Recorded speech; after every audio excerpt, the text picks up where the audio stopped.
Mariners. But the question, of course, is when would we see them? And the answer is today for one guy, a pretty familiar face. Stephen Romero will be in right field tonight for the Mariners. Sean O'Malley had a nice season with the Rainiers, like Stephen did as well.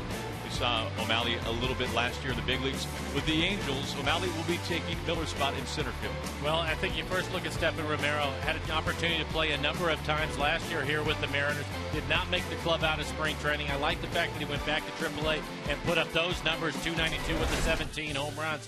We got to see quite a bit of O'Malley in spring training. This is a guy that looks like he can really run the bases. He's a good defender, plays a number of different positions. We'll see what he can do at the plate, but again, getting an opportunity to play center field tonight. Yeah, really played all over the place for the Rainiers. We'll take a look at the pitching matchup for this one tonight. A tough lefty up on the mound for the Astros.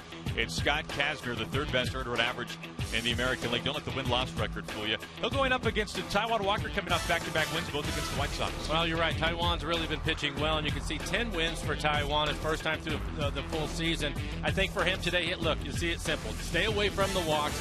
Altuve's had a good time with him. He's hit 375 off of Walker, and then you have to keep the ball in the ballpark. Taijuan earlier in the year, that was a bit of a problem for him. This will be the fourth time he's seen the Astros. In two of those outings, he pitched well. The one that he didn't, he gave up 3 home runs, so keep the ball on the ground. And then for Kazmir, you're talking about one of the premier left-handers. This guy right here, third in the American League in ERA. Aaron talked about his win-loss record. Tough luck pitcher this year. You're going to see a pretty good fastball. He will throw it a lot, mix in a cutter and a changeup, occasional curveball and slider, but basically a lot of fastballs and the changeup will be the two pitches you'll see the most off of him. Kazmir has just continued to reinvent his career, one of the best in the American League. Well, we take a look at, some of those home runs that Brad was talking about, our Seattle City Light power plays, and well, we saw a lot of home runs in the first 2 games of this series, and Trumbo, well, he's hit 3 in the first 2 games. He's hit 3, and last night was a big home run for him. Seems going to hit the train. These guys have hit the train a number of times in this series, but for Trumbo, 3 home runs in the series. Hopefully that'll continue. He is back in the lineup at first base tonight. And then Logan Morrison was not in the lineup last night, came on as a pinch hitter in a 5-5 tie, and he hits a 2-run homer out to right field. That gave the Mariners the lead. Eventually they get the win because of that 2-run homer by Logan Morrison. Boy, quality man flip there by Lobos. Well, he knew that was out the minute he hit it. This series, a big one for the Astros, especially as they're trying to keep that top spot in the American League West. Their Delta Airlines keep climbing standings. The Rangers have been red hot. They've won 5 of their last 6. They're nipping at the Astros' heels a little bit. Well, they are, and that's the reason why they went out and they got Scott Kazmir for games like this. They're trying to stay ahead of the Rangers, who really are playing some good baseball, only 3 games back, so they're going to lean on Kazmir, and they're going to use their speed tonight. If these guys get on base tonight, expect them to run. Well, the Astros have been so good at home. They have won more games at this ballpark than any other team in the American League has won at their home ballpark. This will be a tough one today. It's the rubber game of this 3-game series. Mariners and Astros on Root Sports, and it's next.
Underway here from Houston, Texas, the rubber game of the series. Mariners and Astros, and a first pitch strike right away to Ketel Marte, leading off at shortstop, as we've gotten pretty used to lately.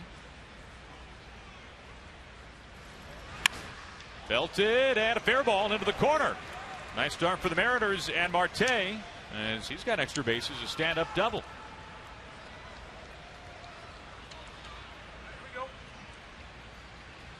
Take a look at the rest of the lineup for the Mariners tonight. Brought to you by Chevron. Following Marte in the last night, it'll be Kyle Seager. Nelson Cruz, the DH, hitting third. Cano. Then it's Franklin Gutierrez. His career against Casimir, .429 with 3 home runs. He will hit fifth. Trumbo, 3 home runs in this series so far, batting sixth. Then Romero, Sucre, and O'Malley round out the 9 for the Mariners. For Casimir on the air, 7 wins, a 2.45 ERA, 137 strikeouts to 48 walks. Opponents hitting .216 against him. He's only given up 12 home runs this year. He's been awfully tough, one of the best in the league. Now facing Seager, puts it in play right away. Gomez easily there for out number 1, and Marte has to stay put.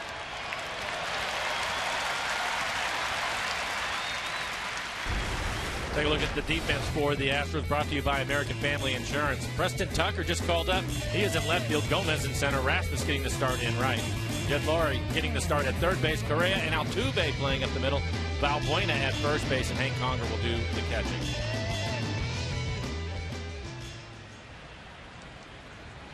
One on, one out. Marte the double. That snapped an 0 for 10 slide for Ketel. He's in scoring position for Nelson Cruz, DHing tonight. See the last time out for Casimir. Tough luck loss on the road trip against the Twins.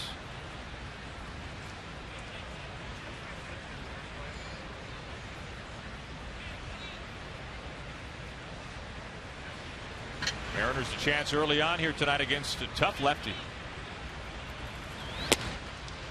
And we see Cruz DHing tonight, and Lloyd was talking about it. This is a chance he was trying to find to get Cruz off his feet a little bit. Yeah, he's talked about that throughout the year to try to keep him healthy.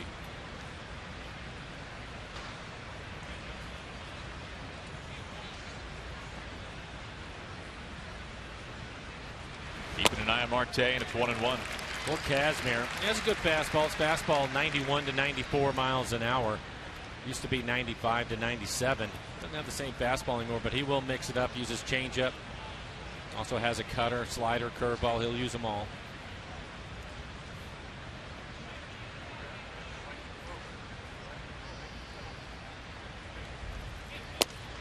Casimir really was the first deadline deal that was made this year. It was about a week or so before the actual deadline of the 31st of July.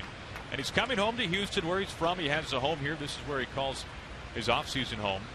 And Jeff Luhnow, the general manager for the Astros, has already been very public about wanting to have Casimir come back next year to re-sign him.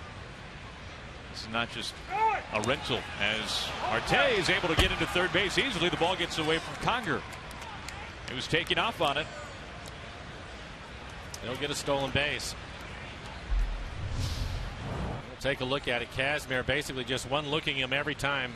He's able to time his lead. Really good start as the ball bounces to the backstop. He would have made it into third, even if Casimir had thrown a strike. That's the 4th steal now for Marte. The Mariners faced Casimir earlier this year when he was still with the Athletics back on July 2nd. He went 8 innings, just 2 hits, no runs against the Mariners, so hopefully that'll change tonight. Now, he has been solid, to say the least, for the Astros since coming over from Oakland. Has an ERA just above 2.5 in 7 starts.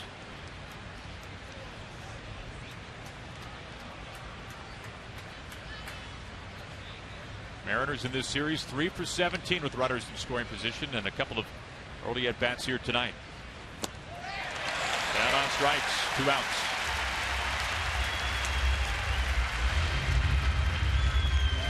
First punch out for Casimir. And he just stayed with his fastball. All the fastballs away from Nelson. This last one off the plate away, just trying to get a piece of it and stay alive.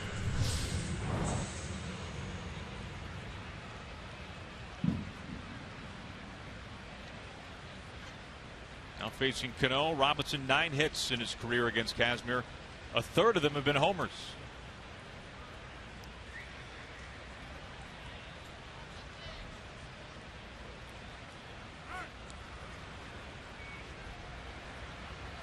It'll be interesting to see what the final average is on the season for Cano. Right now at 282. You can see his numbers there. Lifetime against Kazmir. Not a high average, but has had some pop when he does put a ball in play. When you think about it, we've talked about it before, how tough of a year it was for Cano going into the summer. And he has a chance at the end of this season. When you go back and you look through the back of his baseball card years from now, you won't realize, just because the final product will be there. And as Lloyd has said, you trust the numbers, you trust the player, and a guy with a track record. And the numbers have come around. Well, he's been a hot hitter for the last couple of months now for the Mariners, and that's the reason why his batting average has moved in the direction that it has. At one point, he was hitting 238. 282 now, 14 home runs, a couple of home runs more than where he was at this time last year.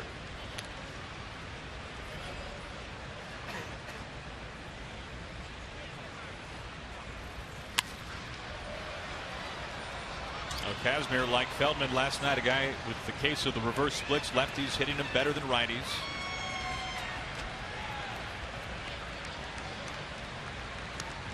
You can see month by month for Cano, June was a really tough month.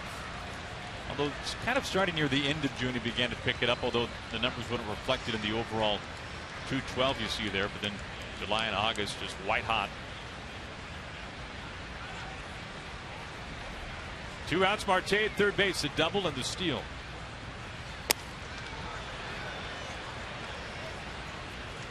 That's the best fastball we've seen from Kazmir so far, 94 miles an hour. And you can see on our EQC tracer, pitching him inside.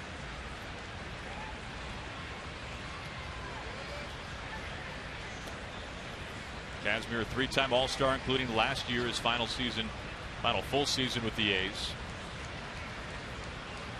On his 11th big league season, his time is called.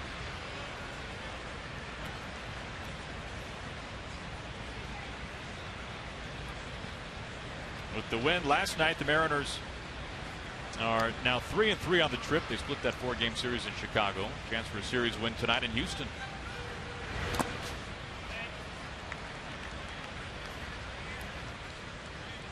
And probably no surprise, as you see Gutierrez on deck. All but one of the games in this road trip so far, spanning 6 games, have been decided by 2 runs or fewer.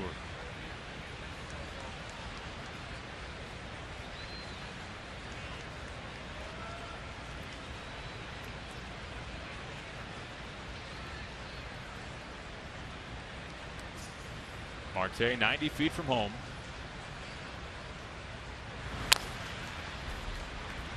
Count stays put.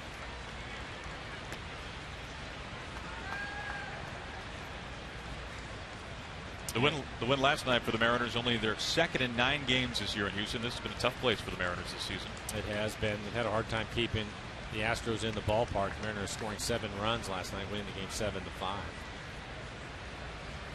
It's interesting with Kazmir, the first 4 pitches, fastballs inside. Now he's gone with a couple of breaking balls away. Go back inside with a good fastball again.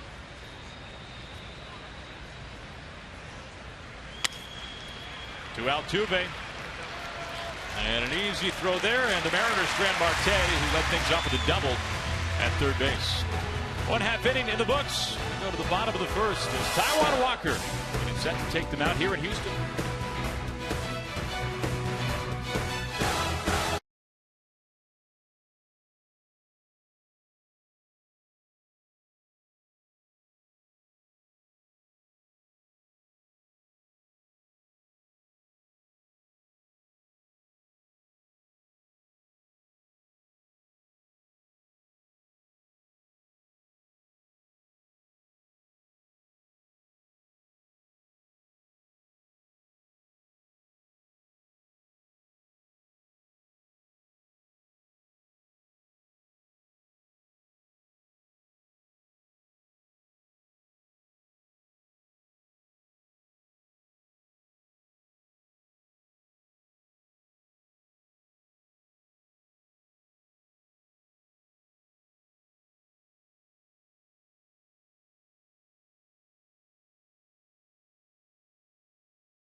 Of this brief three-game series from downtown Houston as you look in on Minute Maid Park.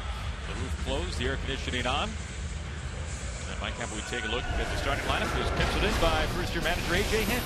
Jose Altuve going to lead things off. He has been a hot hitter. Lowry, Correa, and Gaddis, the DH cleanup hitter. Rasmus against Walker in his career, .571, a couple of doubles and a home run, playing right field and hitting fifth. And it's Gomez hitting sixth. Tucker, Balbuena, and Conger round out the nine for Houston. Taijuan Walker on the year, 10-game winner, 4.53 ERA in 153 innings. He has 145 strikeouts, only 37 walks. Opponent's hitting .252. He has given up 22 home runs this year.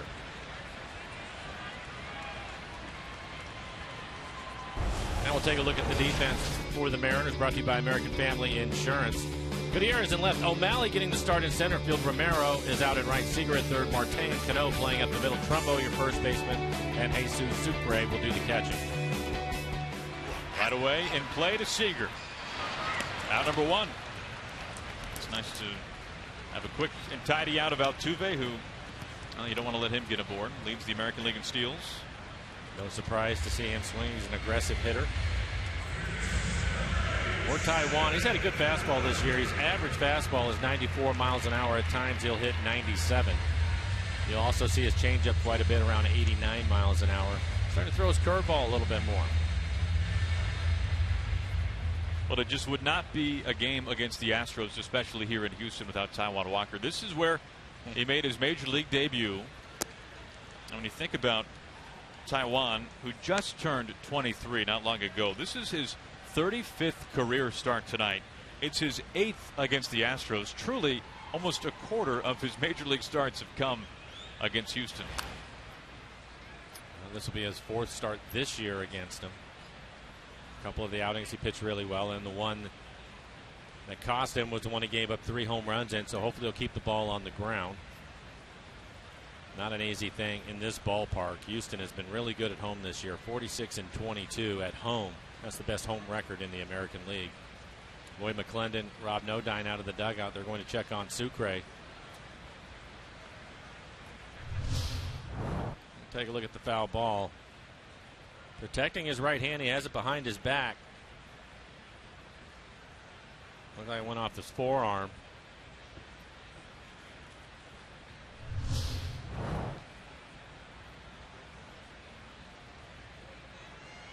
Sucre had a game earlier in this road trip where he wore the bullseye in all Chicago night long. Yeah.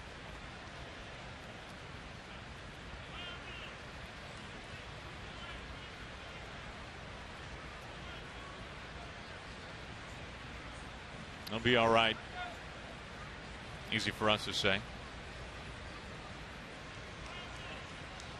John Hicks, the rookie, just recently called up. We've seen him a couple of times behind home.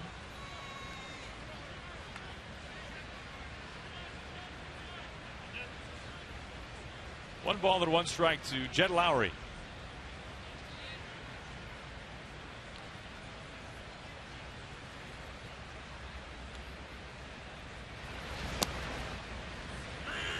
I know, Mike, you mentioned the wins at home this year for the Astros. Most in the American League. They have either won or split each of their last 12 home series. Well, the Mariners have a chance to change that. And it would be the first time in a while. The last time they lost a series at home, it was at the end of May against the White Sox, when they dropped 2 games out of 3.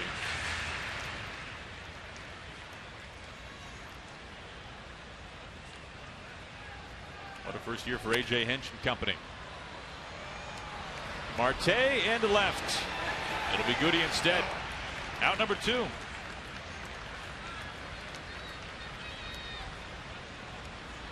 Two up, 2 down, now facing Carlos Correa.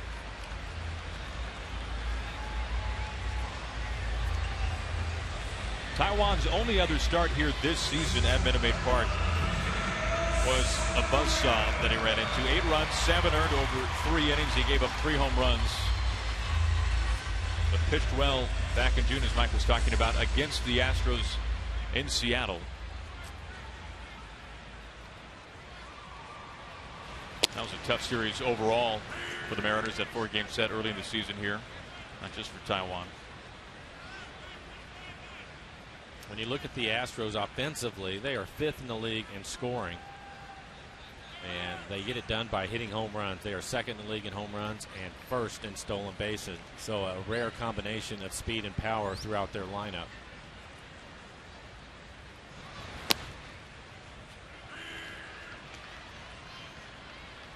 Oh, and 2 on Correa, who missed 4 games in a row because of a hamstring injury, but came back in time to play in Game 1 of this series on Monday. Up and in.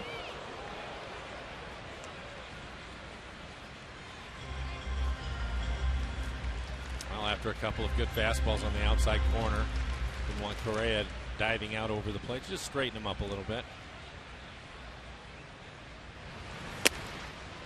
And Mike in Taiwan's last start in Chicago, we saw in the 7th inning when he really crippled down to the mound, ended up having a cramp in his hip flexor. And even as he said after the game, if he had maybe just walked around a little bit more, maybe could have stayed in there, but a good opportunity to save some innings. Save some innings, and they're not going to take a chance on him. Full count to Correa, 2 outs. Obviously, at the time, it looked a lot worse than what it turned out, but don't need to take any chances at this point in the season. There comes a 3-2 to Correa, and he stays alive. And it looks like Sucre ended up getting hit again. I'm not sure if it was with the ball or the follow through on the bat. He wants to walk this one off.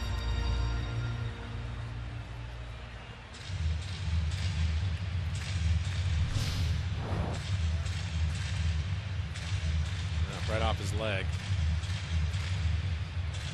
Now, so far, it's been one of those nights for Sucre. This is not when you want to remind him that we are 2 outs into the 1st inning. Long way to go. 2-out walk.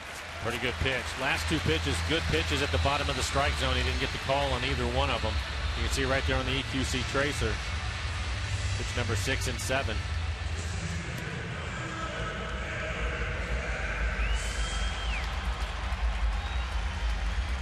It on the phone. 2 outs, 1 on for Evan Gattis.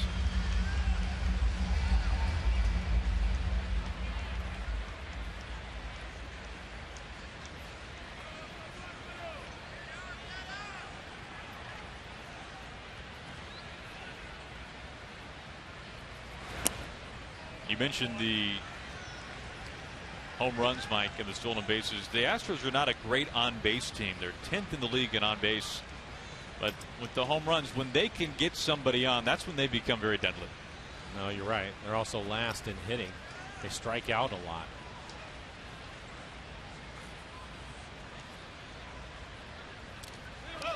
Right between Sucre's legs, and this easily gets Correa second base. And a good example of what they can do in last night's game. A number of the guys were running in the game, and it paid off for them.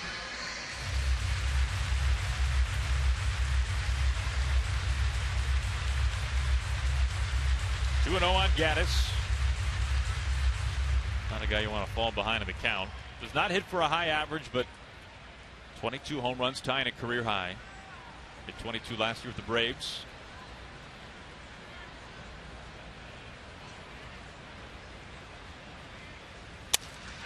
The opposite way. First test for Romero back in a Mariners uniform. That'll do it for the Astros in the bottom of the 1st as Correa is left stranded.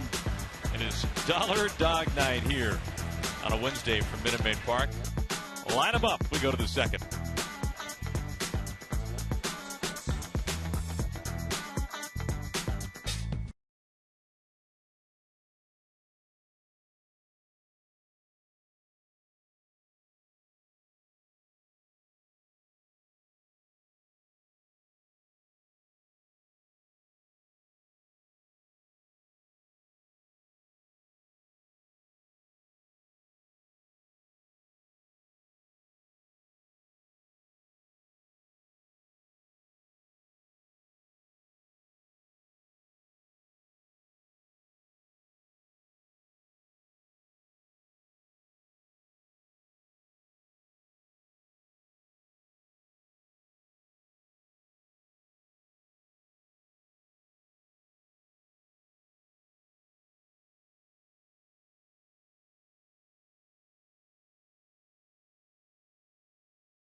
The second here in Houston.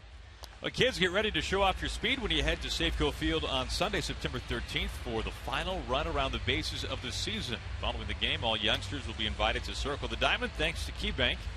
Tickets at Mariners.com. Rockies will be in town, final interleague series of the season. Boy, Mike, when we were there earlier this year, not that long ago, that is a different brand of baseball when you play in Denver. It is. It's strange. It's difficult. We talked about it.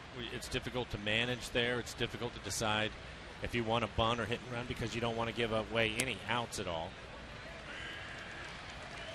Need a deep bullpen when you're in Colorado. And buckle up for some long ball games. That's right. And long home runs. Gutierrez leading off the Mariners second. Good numbers lifetime against Kazmir. 3 home runs.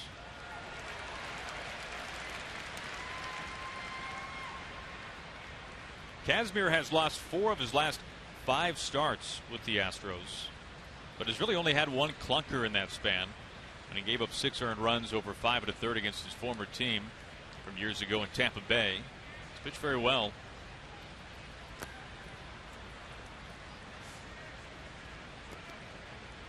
Kazmir's been a guy the last couple of seasons that the win-loss record just has not been reflective with his overall success. Last 2 seasons, 22 and 18, but an ERA just barely north of 3.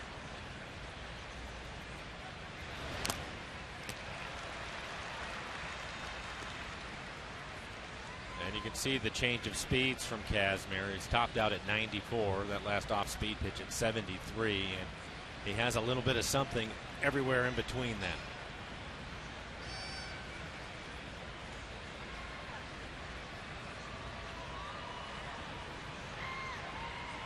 Conger sets up outside, and it misses wide.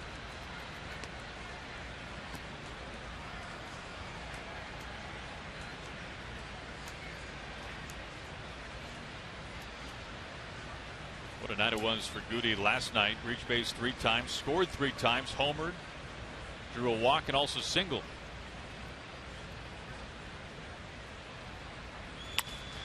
And he clubs this, a foul ball.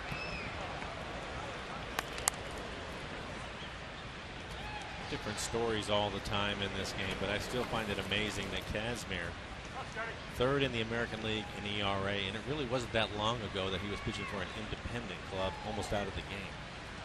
And it was right here in the Houston area. The Sugarland Skeeters, only about 30 minutes away from the ballpark. Really, you bring that up, Mike, and you're looking at Kazmir versus Gutierrez. 2 stories. Maybe Kazmir's a little lengthier because of the time that he was away and the time that he's now been back, but 2 really good comeback stories facing each other as we speak.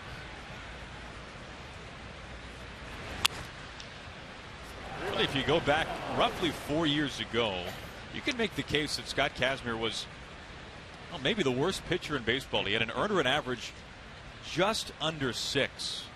In fact, he was doing so poorly with the Angels, they released him even though they owed him almost $15 million. They essentially paid him to go away.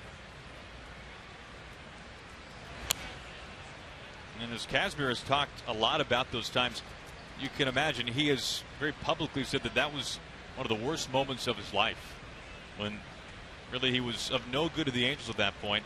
And then it was a series of retooling everything. He knew right away that it was his delivery that he had to fix. That was the problem. That was what was leading to so many runs, so many hits, so many walks. A lot of walks, too. You're right. Line drive caught by Lowry. That was a good battle by Franklin Gutierrez. 10-pitch at bat. Finally had a fastball he could handle and hit it on the button. This is our Big Fish Casino big catch. Lowry, the shortstop we've seen for so long, at third base now with Correa at short, and makes a fine play here. Now this is one of the reasons why they call it the hot corner. You can't hit it much harder than Franklin does right here. Didn't even get to make a step, just a dive.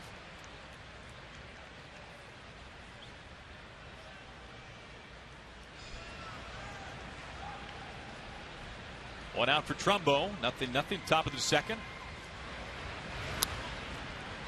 Talking about Lowry playing shortstop. Well, the emergence of Correa going to short. It's interesting the way that A.J. Hinch has moved things around because Valbuena had been their third baseman. So they moved Lowry to third and now Valbuena over to first. Now you see Correa, just 20 years old, youngest position player in baseball. He's not going anywhere. That's pretty evident. 0-2 on Trumbo. Mark a 4-game hitting streak, 5 for his last 15. Has homered in back-to-back ball games. And he's hit 3 home runs in his last 8 at-bats.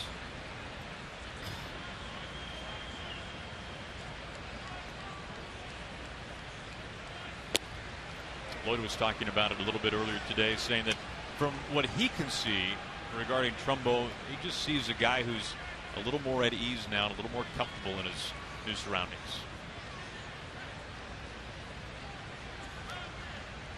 Which is not the first time that a manager has said that about a player who was traded roughly mid-season.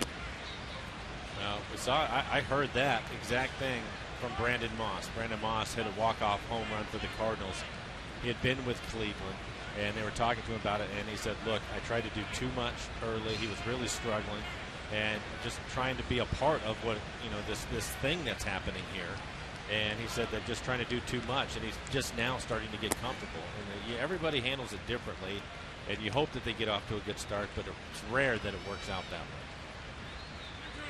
There's Romero getting set for his first big league at bat of the year. It's been a lengthy top of the second, 10 pitches in the at bat to Gutierrez. This is number 6 coming up to Trumbo.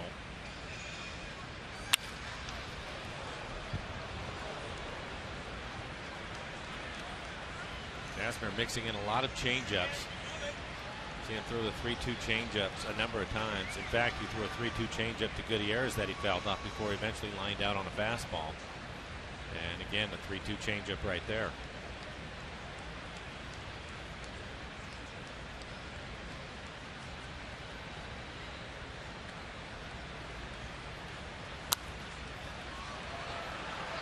Back-to-back changeups, and that is something that you would not have seen from Kazmir earlier in his career. He would have reached back and just tried to throw it by you. Had a great arm. Certainly was able to do that a lot.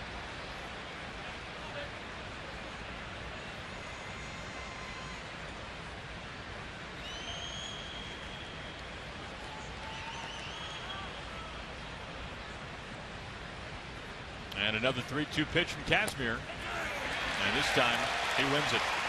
And Mark thought that pitch was off the plate, and I think he was right. Yeah. Take a look at our EQC tracer, and it looks like it was outside. Yeah, that wasn't exactly borderline either.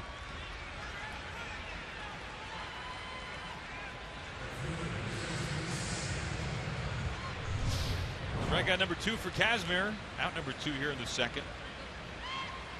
And here's Stephen Romero. A nice season with the Rainiers. Hit .292, 17 homers, nearly 80 RBIs, and a lot of doubles, almost 40 of them.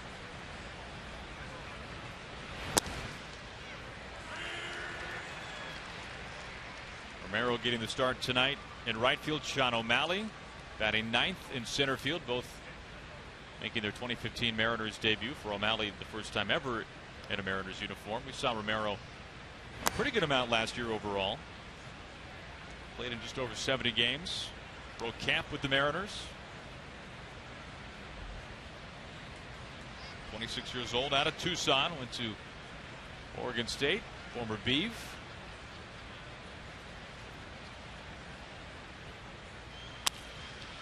And he gets this into left field. Correa couldn't get there. And a 2-out base hit. Nice start for Romero. He's able to stay on this changeup to 77 miles an hour. Didn't pull off of it, hit it hard in the left field.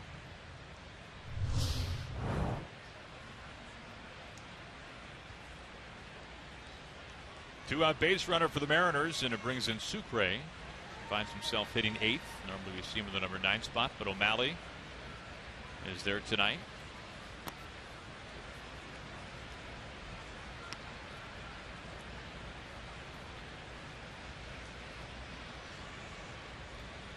Jesus a chance for the first time this year to get some regular playing time, with Zunino now down in AAA.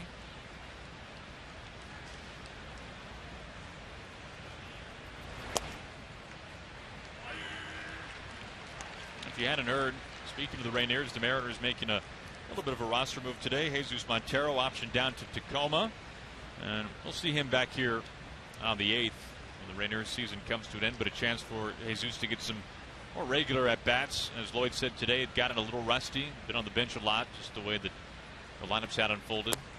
He'll be able to get about 30 at bats or so down there. See his numbers this year with the Mariners. Got off to a really nice start since he had been recently recalled, but been some spotty playing time and fell into a little bit of a funk. Yeah, his playing time was inconsistent, and struggling lately, so they want to give him some at bats, let him run a few in a row, and bring him right back up.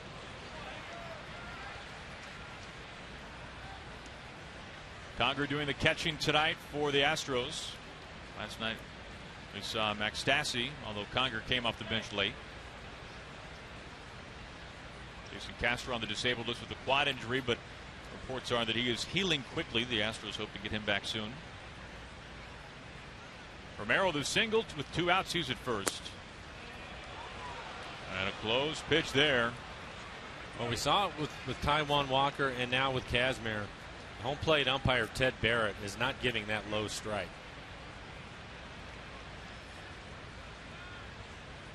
Taijuan hit the bottom of the strike zone a number of times and didn't get the call, and that last fastball right at the bottom of the strike zone.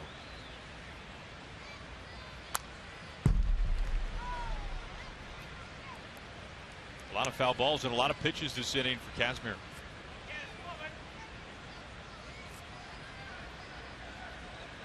You can see it, 27 pitches in the inning. 10 of those went to Gutierrez to begin the inning. He lined out sharply to Lowry at third base. And again to 3-2. And Sucre draws the walk with 2 outs. Romero's single followed up by ball 4 to Sucre, and that brings in O'Malley.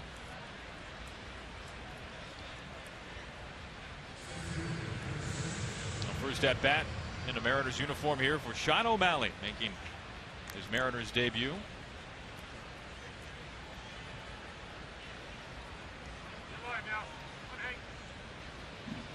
O'Malley tonight in center field. Born in Richland, Washington, now 27 years old. Went to South Ridge High. You saw him in a handful of games last year with the Angels. And Mike, you really liked what you saw in a lot of ways from O'Malley in springtime. I did. He had a bit of a tough time swinging the bat. Didn't get a lot of hits, but when they asked him to bunt or when he was running the bases, I thought he was exceptional at that. Could steal a base for you. They played him all over the place, and he did a nice job defensively. And so I'm encouraged by seeing those minor league numbers this year, hitting .293 overall. Jammed him in a foul. And I know that that's something that Lloyd and the coaching staff liked about him, his ability to run the bases, and he can move them around. And he played mostly second base with Tacoma this year, but he also played all 3 outfield positions. Played double-digit games in center field. Also DH, played third base a little bit.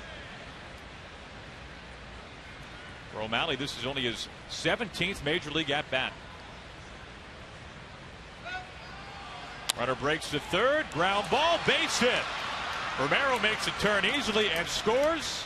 And O'Malley, nice way to start his Mariners career. He gives the Mariners a 1-0 lead with 2 outs here in the top of the second. Well, Lloyd McClendon putting O'Malley and Romero in the lineup, and it pays off early in the ballgame with Romero scoring that run after he had a base hit. And then O'Malley going the other way on the changeup. Gets a changeup out over the plate and hits it through the hole on the right side. Good start for the 2 call-ups. That'll bring up Marte. Marte doubled to start things off tonight. He goes after the first pitch. And a skimming ground ball right to Altuve. And the Mariners strand 2, but they grab a run. Sean O'Malley, his first run batted in a Mariners uniform.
At you outside of Minute Maid Park here in downtown Houston, Texas, as the Mariners have taken an early 1-0 lead as we go to the bottom of the second inning from inside Minute Maid Park. We'll take a look at our CenturyLink What's Next.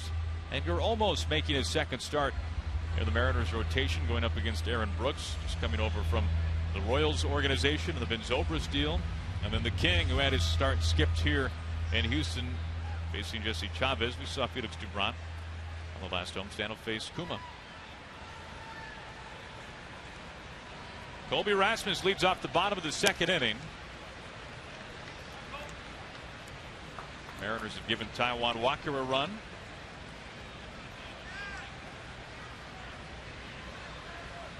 Good numbers for Rasmussen. A handful of at-bats against Walker.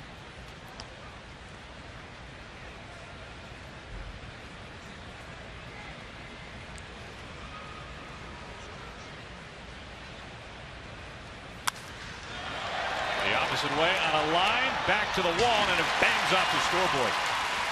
Long single for Rasmus.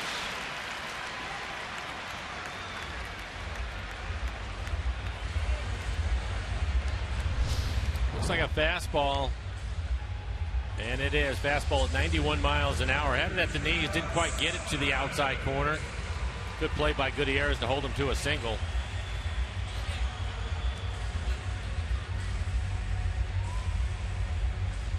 Seeing the good fastball from Taijuan yet.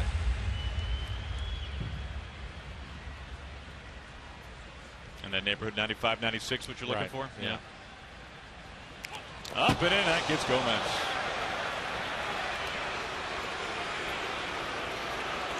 That might have been his changeup, 89 miles an hour.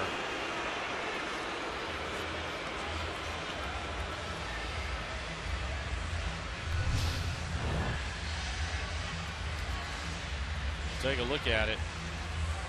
Yeah, that's a changeup. You can see all the run to it. Just kept chasing Gomez, ended up hitting him in the shoulder.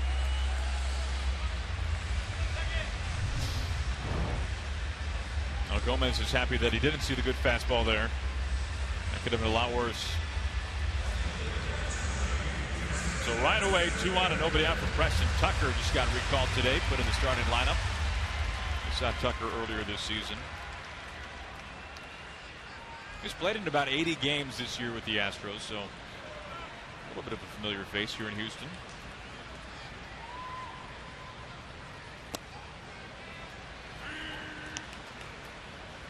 Now Walker had to work with Correa in scoring position in the first. They had Correa at first base, and now he's got Rasmus behind him in second. Gomez aboard at first.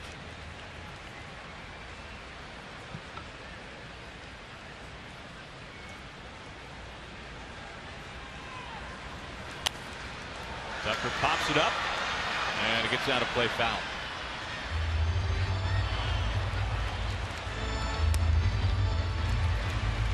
Now, Mike, sometimes you talk about hitters and how certain hitters just seem to be even better when they have a runner in scoring position, and some pitchers, it seems like they get even tougher when they have a guy in scoring position, and that's something that we've seen Taijuan make some nice strides in this year. Yeah, he struggled with it early in the season, and what we've seen is all of a sudden you'll see his velocity go up.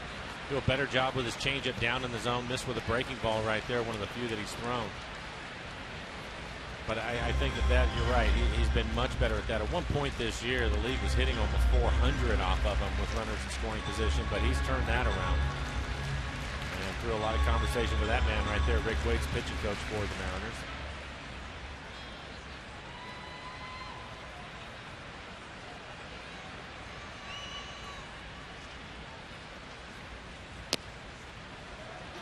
Mentioned the breaking ball, the curveball we saw 2 pitches ago. Only 3 curveballs for Taijuan in his last start against the White Sox. He really was almost exclusively fastball changeup, which we've seen him do a number of times this year.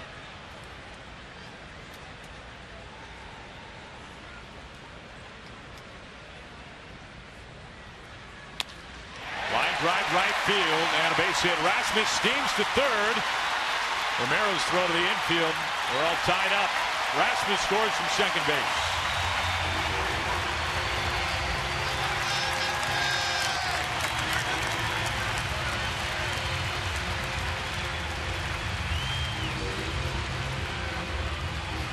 So far, the recent call-ups are the ones doing the damage. We saw that with Romero and O'Malley for the Mariners, and now Preston Tucker, who was just called up, comes up with a base hit. Off-speed pitch up in the zone. It's a lot easier for a hitter to make an adjustment to an off-speed pitch when it's elevated.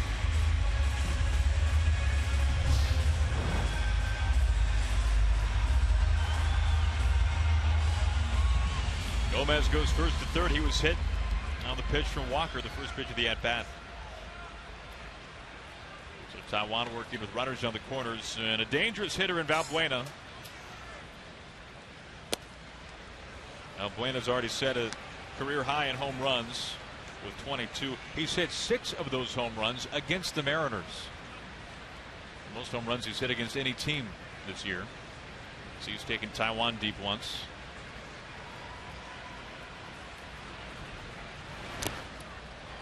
One and one.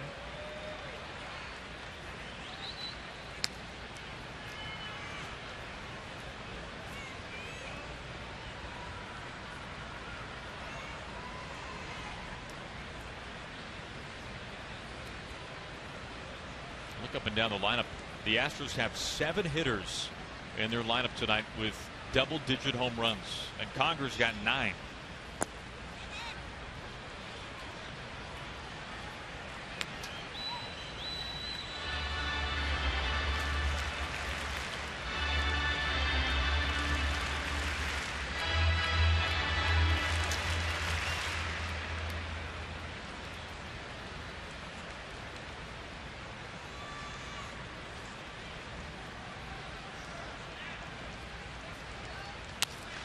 To center. O'Malley into the gap. Here comes Gomez. He tags. He scores.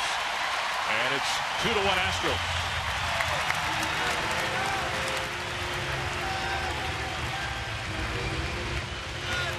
First out of the inning. And we'll take a look at it. I think it's a changeup. Yep, it's a changeup. 89 miles an hour, trying to run it off the outside corner. Was able to get it there, but again, belt high.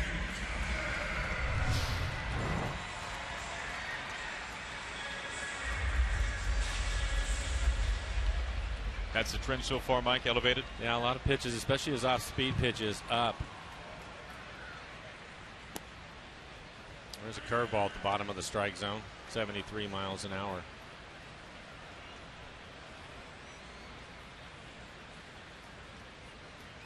Conger, former first-round draft pick by the Angels, now his first year with the Astros. To Cano. And a double play. That's what Walker needed. 2 runs come through for the Astros. RBI single and a sac fly. We're through 2 innings. Astros by a run.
Races in true HD quality on MLB.TV Premium, the #1 live streaming sports service. College students enjoy a back-to-school offer with 35% off discount. Authentication required. Blackouts and other restrictions do apply. Just visit MLB.TV today. Now, Mike, that bottom of the second was looking awfully rough to begin with. 3 straight base runners, and that could have been worse for Walker. Gets out of it, allowing just 2 runs. Yeah, it was good. It was able to get the double play from Conger, the #9 hitter, to get him off the field. 2 runs on 2 hits in that inning for the Astros as Seager climbs in for the second time. Gets us up to the scaffolding. Into the corner, and a foul ball by a lot. Well, you go back to that inning. Pretty good hitting by Rasmus on a fastball, but then his off-speed pitches, his changeup started to get away from him. He hits Gomez, and then another changeup from Preston Tucker, where he ended up getting the base hit, driving in a run, and an elevated changeup to Valbuena on the sacrifice fly. So hopefully he can get that worked out.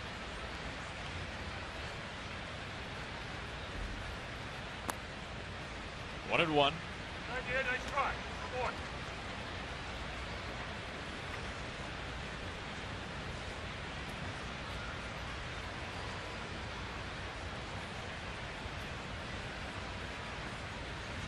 As you walk through the Mariners clubhouse here in Houston, they have, well, Sports Illustrated's, various sports magazines, including Baseball America. And who would you know is on the most recent issue of Baseball America inside the clubhouse? It is Corey Seager, Kyle's younger brother, now the top prospect remaining in the minor leagues at the time of that publication. Seager, a shortstop, Corey that is, with the Dodgers, and a guy that, well, they have basically made untouchable. So many teams have inquired about Corey Seager. First base side, off Valbuena's glove, Altuve to Kazmir, and Seager lays it out.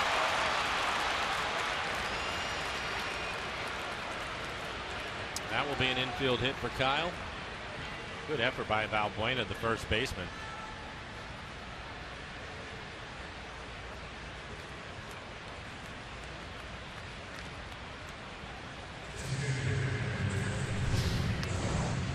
Look at Valbuena, diving effort, couple steps right off the end of his glove. Altuve paying attention, tried to make the barehanded play, but Kyle hustling, able to beat it out.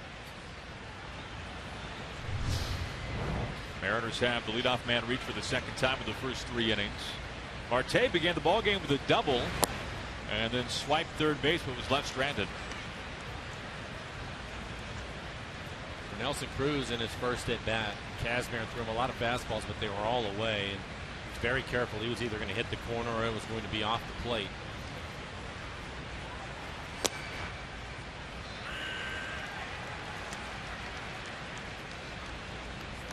Come on, Scotty. Come on, Scott. Cruz sitting on 39 homers.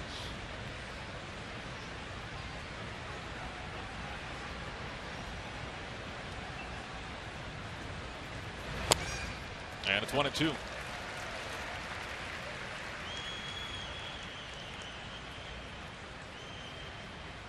Now, you could not ask for anything more from this man this season. Hitting well over 300, 311 entering tonight. Leading baseball in home runs.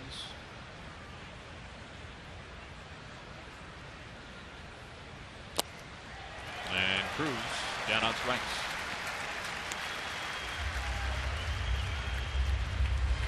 Third strikeout for Kazmir. He just went at him with a good fastball, 92 miles an hour. Tried to go to the outside corner, but he left it in the middle of the plate. Nelson not able to catch up to that fastball. See his fastball tonight. He's thrown 35 of them, 22 of them for strikes. 6 swings and misses on it. A lot of foul balls tonight against Kazmir. Now facing Cano.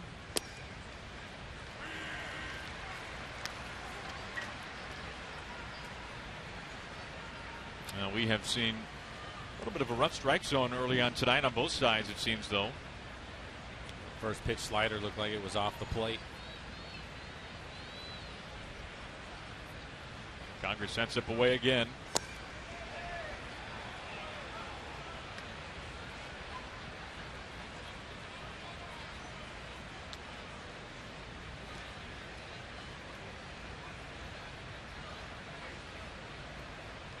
Seager, the infield single, held at first by Valbuena.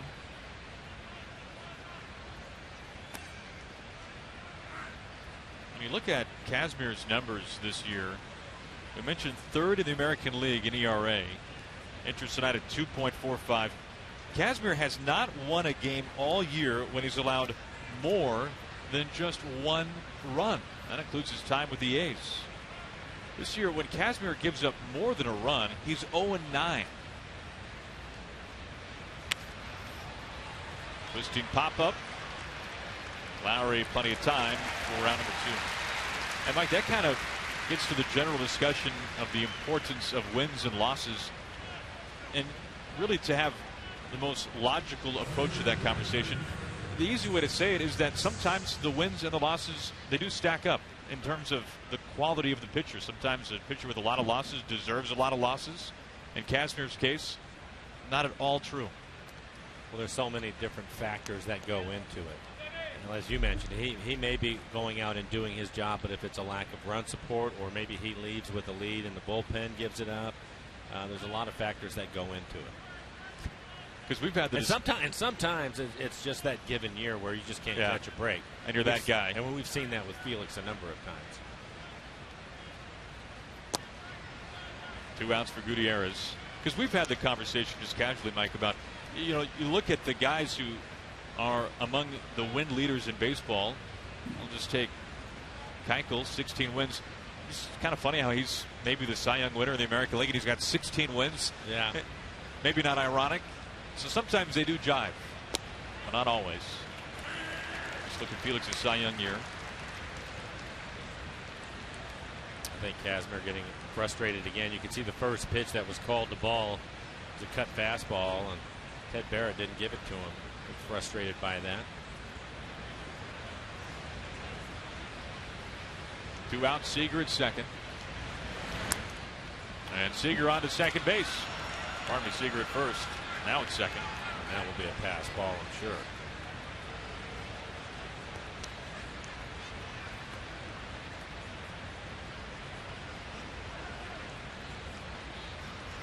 And it is.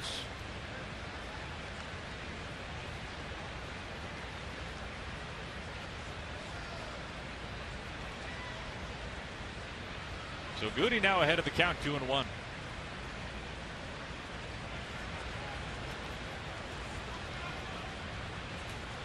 Tying run in scoring position. Slap to center. Gomez over its head. And it goes over the wall. Boy, that pass ball coming up big for the Mariners. We're all tied up. No, you're absolutely right. The pass ball had not happened with the ball bouncing over the fence like that. Seager would have had to stay at third, but because there was a pass ball and he was at second base, that'll be an RBI for Gutierrez.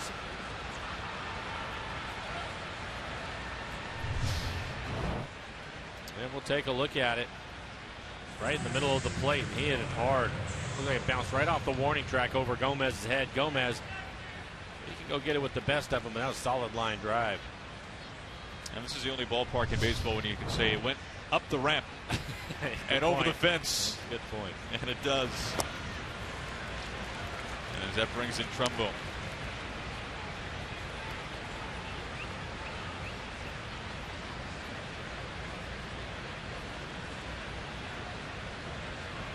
Kazmir now nearing the neighborhood of 70 pitches.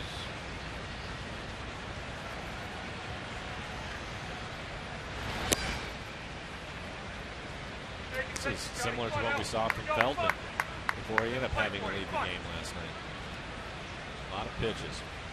And there's a lot of question marks surrounding Scott Feldman now. Exited with discomfort in his throwing shoulder. He said it was tight to begin the ball game, then just continued to tighten up from there. The 1-1. Ball and 2 strikes. And he's scheduled to have an MRI. And the Astros, as you see Feldman there, fortunately, the Astros, for their case, have some depth in the rotation. We saw Vince Velasquez come on, who's been a starter early in the year. But Feldman had the best ERA in the American League last month. Not at all the start you expected to see last night out of him.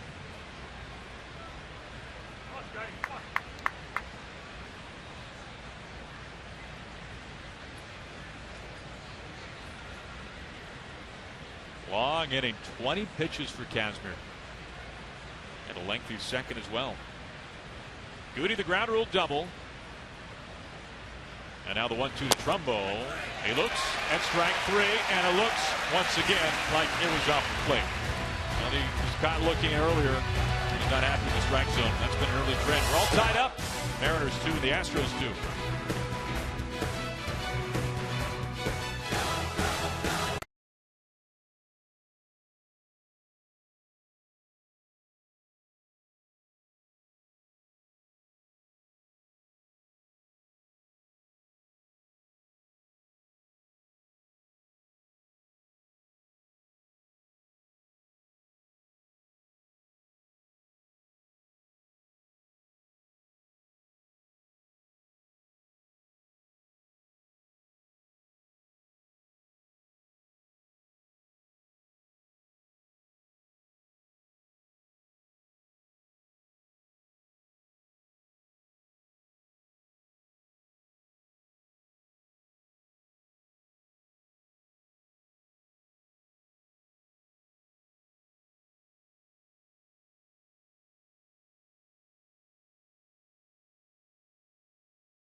All right, Brad, sounds like a plan as it's 0-2 on Altuve.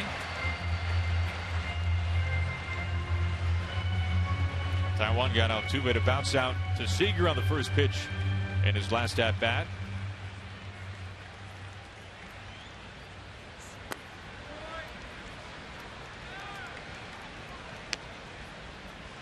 It was interesting talking with Carson Smith today, Mike, about that really pretty pivotal at bat late in the ballgame last night in the 8th, with Altuve coming up to the plate and a runner at third base in what was a 2-run lead for the Mariners.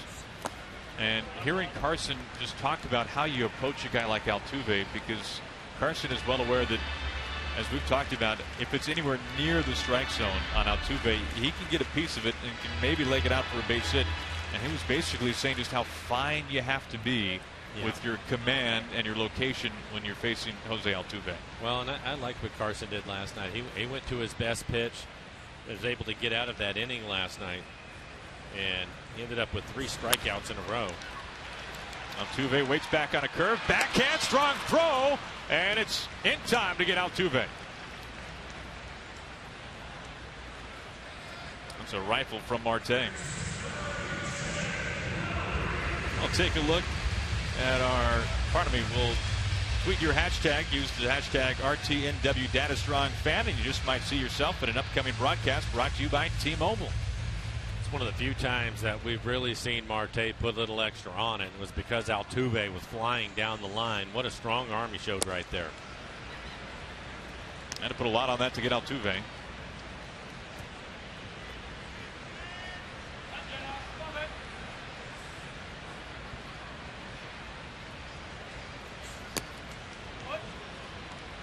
Nothing on Lowry.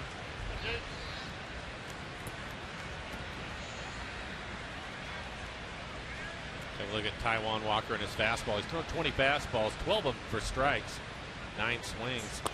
You have to have somebody swing through it. And we haven't seen his good fastball at all tonight. See that last one at 93 miles an hour. Topped out at 94 so far.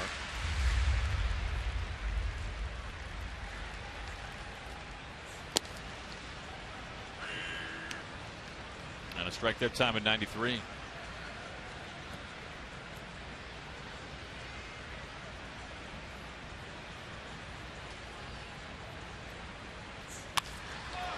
High to the gap in left center. O'Malley off the padding. And Lowry just gets in with the tippy toes. That was a little closer than maybe he thought it would be. I'm sure it was. This is a fastball, 93 miles an hour in the middle of the plate. You'll see it hit up the padding out there. Good play by O'Malley to get it in quickly. Shows a strong arm. That came right to him. Well, Mike, talking about the velocity for Taijuan, I often wonder if folks sitting in their living room right now on the couch, if they just hold their arms out roughly shoulder width, if you're talking the difference 3 miles an hour, right, 96 to 93. That's big. And you start to bring your arms in together, more to the shoulders, more into the chest. Just how much more time a hitter has if you're looking at 93 to 96, 3 miles an hour. Well, I think for Taijuan, he has an advantage because he's a big man. He almost feels that he's on top of you. So even at 93, 94, it's getting the home plate in pretty good shape. So when you start talking 96, 97, that's uncomfortable. And that's the difference. These guys today are used to seeing velocities at 94, 95. But from Taijuan, his 96, 97 will really get on you. That was a cut fastball right there. And we talked about it. Look, you go out there every fifth day, you're not always going to have your best stuff. And I think that's something that Taijuan is still learning, how to manage his game when maybe he doesn't have his best fastball. And we haven't seen it tonight. He's working around a one-out double. That's a good fastball there. There's the first one, 96. Yeah, Marte. Strong throw to get Correa. There's out number 2.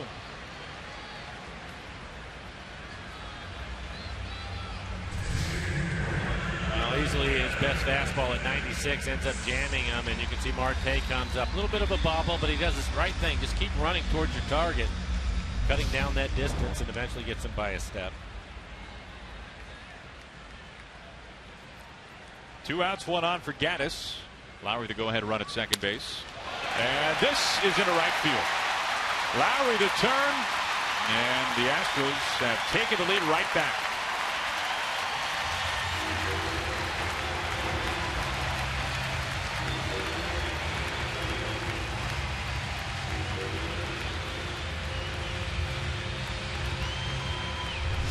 We'll take a look at it. Looks like a 91 mile an hour cut fastball, and you can see on the EQC tracer he gets it to the outside corner, but again it's belt high.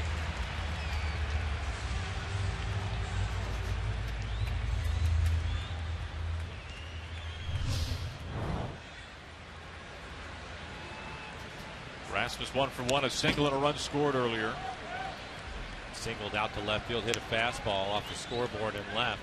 It's a good play by Gutierrez to hold him to a single.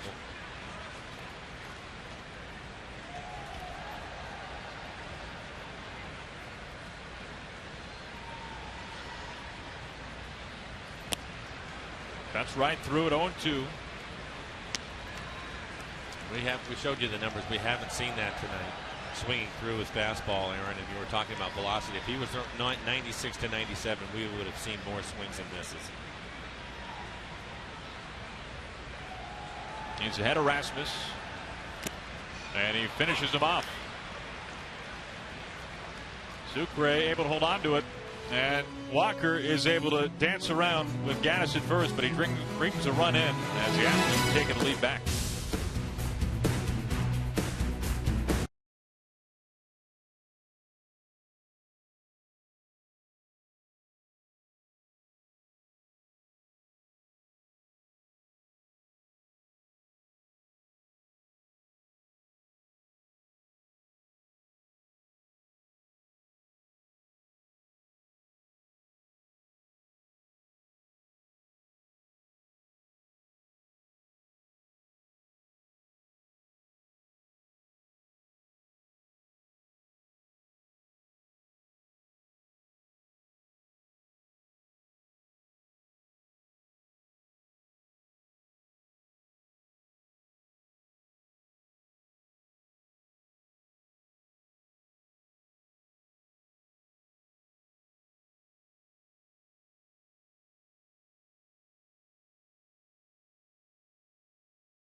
Baseball on Root Sports is brought to you by BNSF Railway, sponsor of the BNSF Blast. Glad to have you with us as always for Mariners Baseball on Root Sports. It's the rubber game of this 3-game series here in Houston, Texas. As we go to the top of the 4th inning, the Astros now leading by a run. And it's the bottom third due up for the Mariners. It begins with Stephen Romero.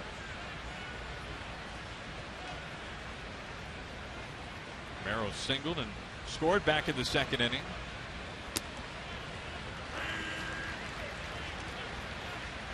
Michael Romero, a former Mariners minor league player of the year, and for his career, a .306 hitter in the minor leagues.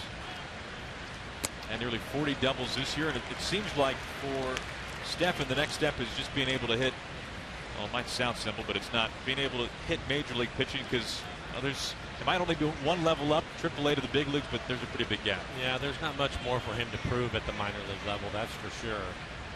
I think, though, Aaron, when you go back and you look at Stephen last year with the Mariners, and this is where it gets difficult. He goes and they weren't expecting him to make the club, but they were looking for a right-handed hitter with some pop to help him out with lefties, and Romero showed him that in spring training, so he made the club. But then all of a sudden you get into that inconsistent playing time, and in the minor leagues you're used to playing every day. An older player can deal with it better, but a younger player just hasn't gone through it, and I think that was part of the issue for him last year.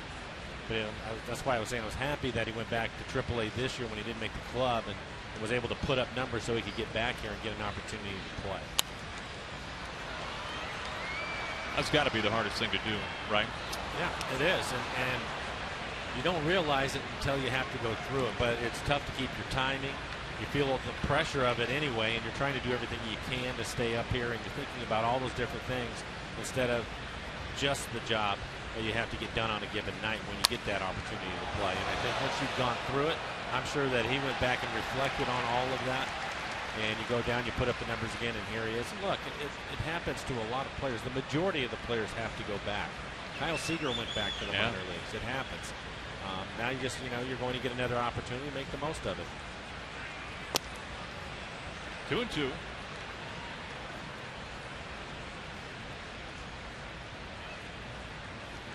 A lot of pitches for Casimir. You can see it's 76 pitches for him so far, 48 strikes. To right field, Rasmus. 1 out. The time is now to join the club as a Mariners season ticket holder in 2016. Whether a full season or 20-game plan, you'll enjoy great benefits. You can test drive a seat today when you contact an account executive at 206-346-4001, or just simply go to mariners.com/16. 1 out, base is clean for Sucre, who walked and was stranded at second base earlier.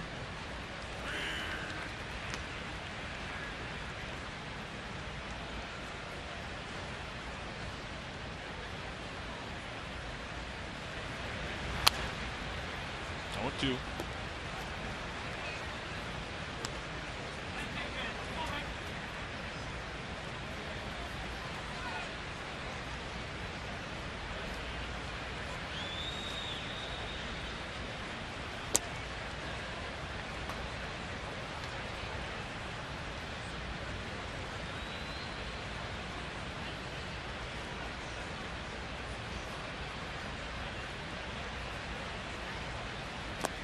Sucre from Venezuela. He actually played on a traveling team as a kid with Elvis Andrews of the Rangers. And how about Elvis Andrews, a straight steal at home last night against the Padres, Mike? You just don't see that anymore.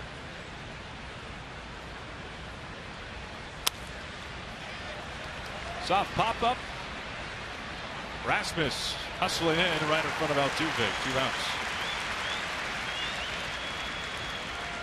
So for Andrews at third base last night, you don't see it very often anymore because it's a risky play, and I believe it was the reliever Quackenbush that was on the mound for the Padres. And it was strange to me because he steals home, and he must have taken 3 or 4 steps, and the pitcher never even flinched. And by the time he rushed it through home, it was wide, and he ends up sliding it straight. So to see a straight steal of home, which means that they didn't try to throw to any other base. So a lot of times you'll see guys steal home because the runner at first is stealing second, they throw down, and he takes off and steals home that way. But it's just a straight steal, nobody else on base, and just timed it and used his speed. It was amazing too against a righty. Exactly. He was looking right at him. 2 balls and no strikes to O'Malley. Which, to me, it leads you to believe that Elvis Andrus was seeing something, and maybe he was looking down, not paying attention. You don't know, but you would think he would look right at him. But that wasn't the case.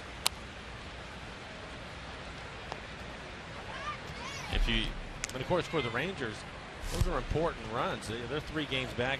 Yeah. They saw that the Mariners had beat Houston last night. They'll get their game underway here in a little more than a half an hour in San Diego. But those are important wins for them trying to climb back into the West. The Rangers right now holding the second wild card. You can see Kazmir really getting frustrated with Ted Barrett. He thought that last pitch was on the outside corner. And Ted has had a pretty tight strike zone tonight.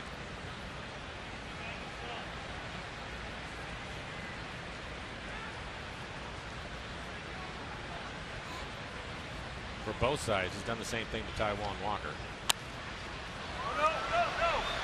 Straight up and out of play.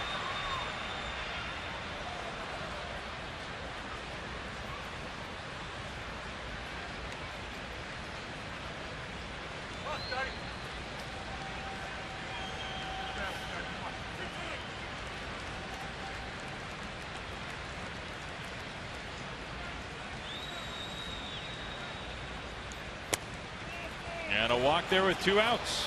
So O'Malley reaches for the second time. The RBI single of the second inning, and now a 2-out walk.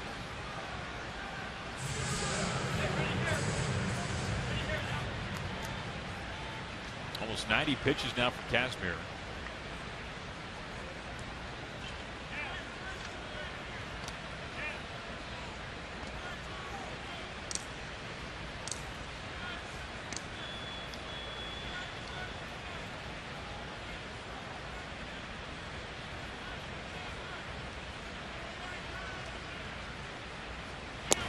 Kazmir had a start last year in his return to Cleveland. It was the Indians who signed him to a minor league deal after he pitched an indie ball here in the Houston area, where Jerry Lane was the home plate umpire. And in the second inning, Kazmir was not very happy with the strike zone and never really seemed to be all that heated, but happened to say something that pushed Lane over the top. And he didn't even realize it, but Kazmir got ejected, and Bob Melvin had to go to his bullpen for the final 7+ innings. Kazmir has probably learned his lesson from there. O'Malley stranded, and now you can see talking things over with Ted Barrett.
Lining up now, it is Dollar Dog Night.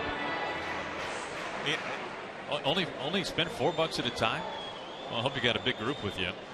Seems like not much of a line though, at least early on tonight. Hope you can stick around after the game for Mariners post game presented by Delta Airlines. We'll from Lloyd, from Taiwan, from others as well. Off day tomorrow for the Mariners. A 3-game weekend series in the Bay Area against the A's. There's Gomez beginning the bottom of the 4th.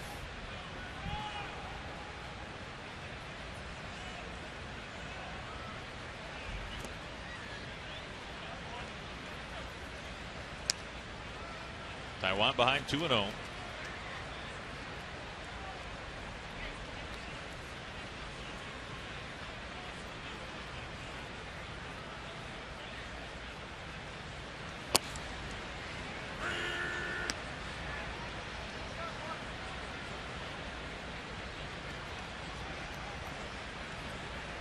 Gomez hit up in the shoulder area his last time up.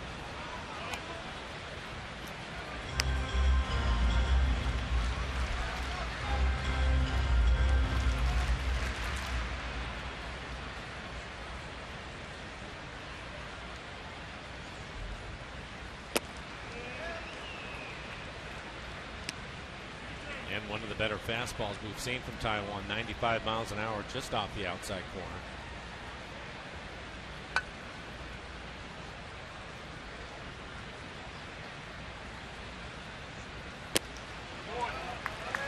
Loses Gomez, a leadoff walk, so Gomez reaching for the second time without a hit.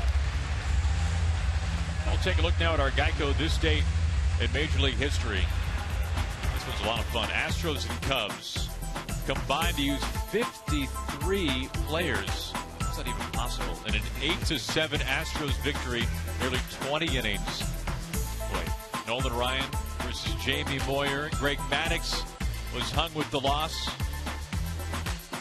That's the last game featuring 3 pitchers who combined for over 900 wins in their career. That's amazing stuff. Here's Preston Tucker, a swinging strike.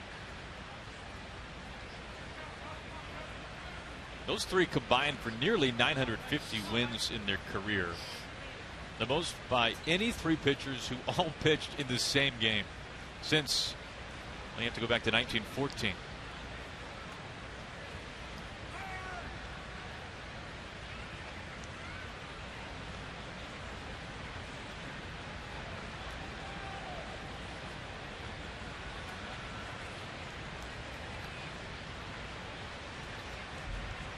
Tucker, a former University of Florida prospect, drafted by the Astros. In fact, played the same Gators team as Mike Zunino. They hit in the same lineup.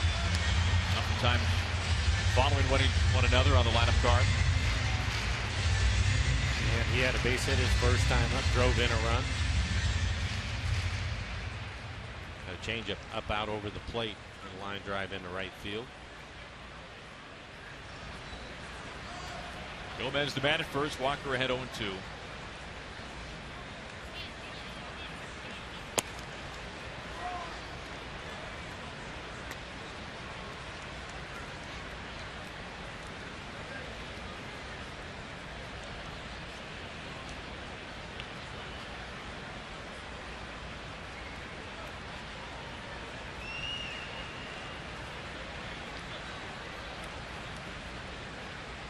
Taiwan a long look in, and now look over. 2 balls and 2 strikes at Tucker.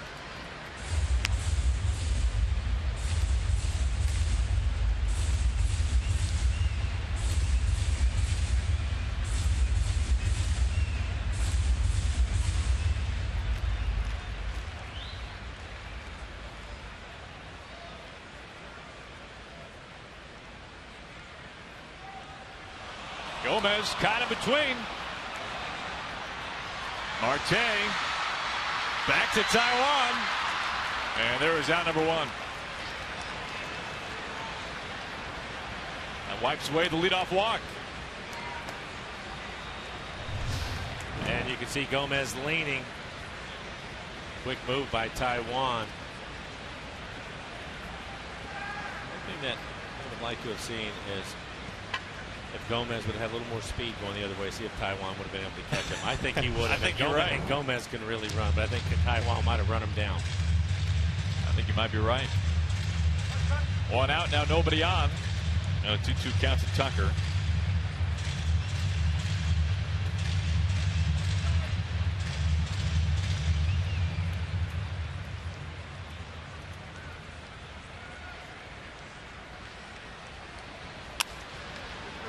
Chopper to Marte. Round number 2. He's really shown a good arm tonight. Seems like that's something that has just continued to improve for Marte. Well, this copyrighted telecast is presented by authority of the Seattle Mariners and may not be reproduced or retransmitted in any form. And the accounts and descriptions of this game may not be disseminated without the express written consent of the Seattle Mariners. Talked with Chris Woodward a little bit about that, haven't you, Mike? I have, and I think more than anything, though, from Marte, because he's just gaining more and more confidence, so it's freeing him up to just cut it loose. Things have really gone well for him, but he looks like he's starting to have a lot of fun playing shortstop up here at the Major League level.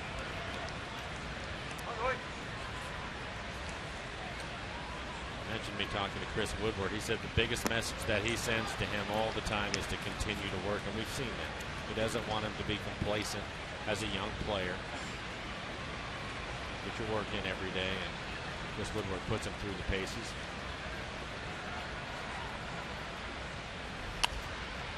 Still 0-2.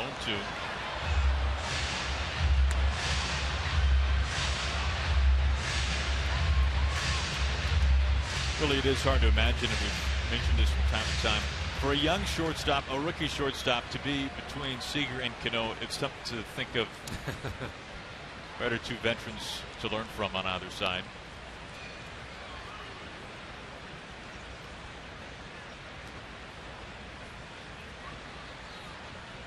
Taijuan's 0-2, and it gets him looking. Side retired in order for the first time, despite that leadoff walk. And that takes us out of the 5th.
Fifth inning, as the Astros lead this one by a run, despite being out hit by the Mariners early on. And like a lot of pitches for Scott Kazmir in this one tonight, and we've seen a lot of fastballs from Kazmir as well.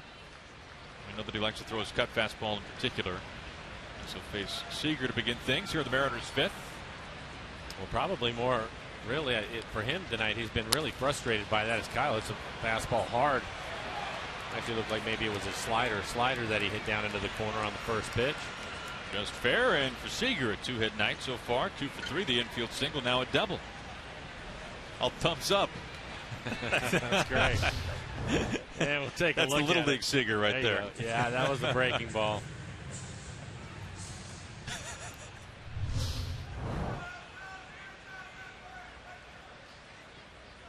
So a good start for the Mariners. Take a look at the fastball for Kazmir tonight. He's thrown 56 of them. 36 strikes, 7 swings and misses. We need to get a freeze frame of that thumbs up. Seager looks like he's looking for a snow cone. He's happy about it. That was fantastic. A couple of hits. Oh, that was wonderful. That was wonderful. He's already scored a run. Would like to score another one. He's the tying run. Strike. 3-1. Come on, Scott.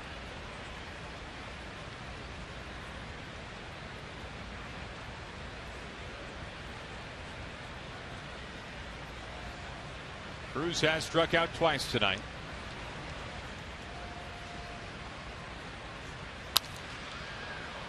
High and foul.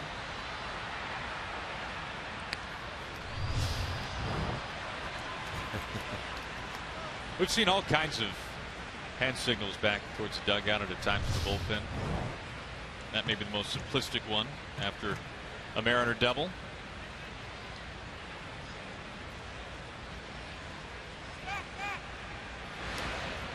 Altuve covering second base.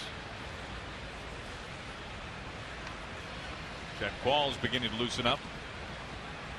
You can understand why. 93 pitches as Kazmir works here in the fifth.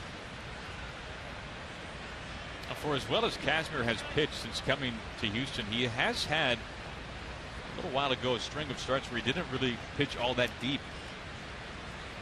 We're seeing that tonight.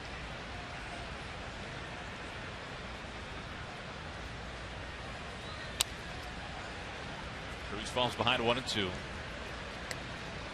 He had 3 straight starts where he could not finish a full 6 innings. 5 2/3, 5 2/3 again, then 5 1/3. Last 2 starts though 6 and 7 innings.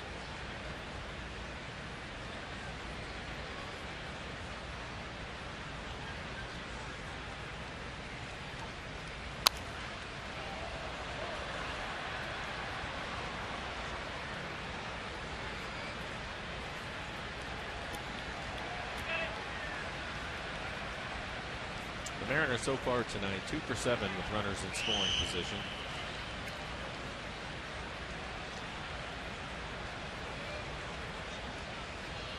It's almost as many hits as the Mariners had the first 2 games of this series, with runners at second or third. And Cruz, I don't see this very often. 0 for 3 with 3 punch-outs. It looks like he's having a tough time picking up his fastball. It's been the fastball every time, hasn't it? It's been the fastball, and it's been the fastball away from him.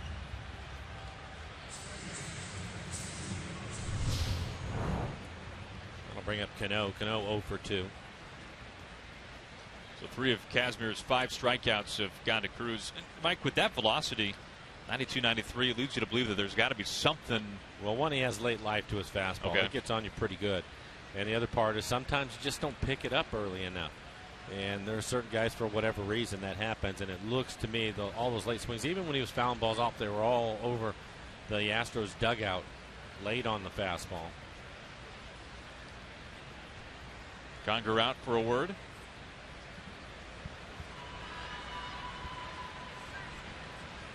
Kazmir trying to work around a leadoff double by Seager. So far tonight, Kazmir has held Cruz and Cano a combined 0 for 5.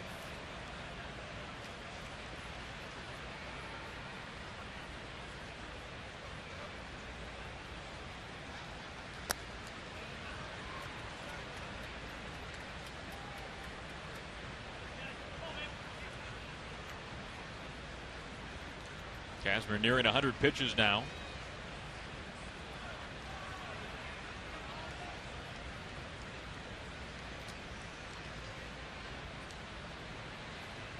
You know, with the new StatCast, we're learning all kinds of things about hard hit rate. Yes. And for Cano, it's interesting to learn that he has the second most batted balls at 100 miles per hour or more in baseball. The second most. And a lot of those coming over the last 2 months. Seager breaking to third as his tails to left center. Gomez on a bounce, the bare hand. Seager had to hold up. And he's able to come in as Altuve cuts it off. And this game is all tied up at 3 apiece here, the 5th.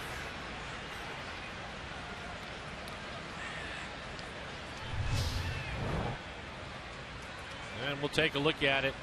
It's like a cut fastball at 90 miles an hour. Kyle trying to steal the base. Saw that it was in the air, stopped. Unfortunately, the throw came back into second. You can see Kyle right there. He's not sure And as soon as he sees it, watch him. He'll hit the ground, and he's going to run.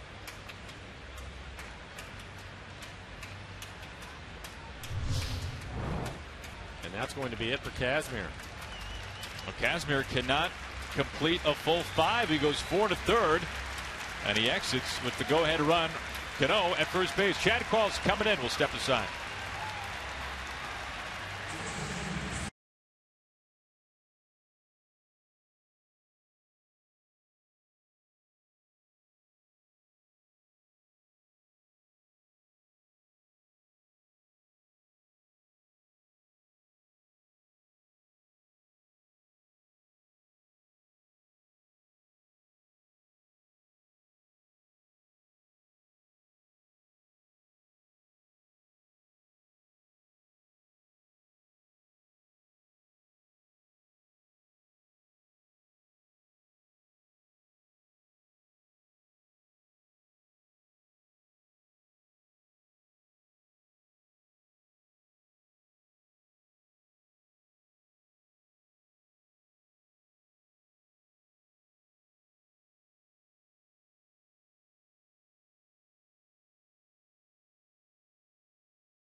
Scott Kazmir, pretty surprising to see him go just 4 1/3 innings, his final line. No, you're right. 4 1/3, 7 hits, 3 runs, 2 of them earned. He is responsible for Cano at first base. A couple of walks, 5 strikeouts, but 98 pitches through 4 1/3.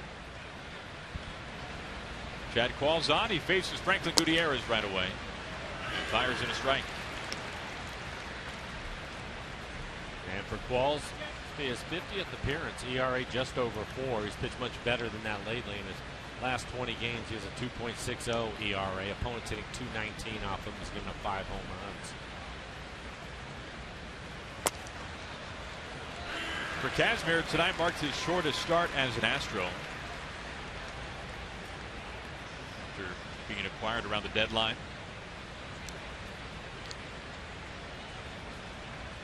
Qualls has been around for a while. This is his 12th season, his second here in Houston. And 3 pitches. He gets Gutierrez.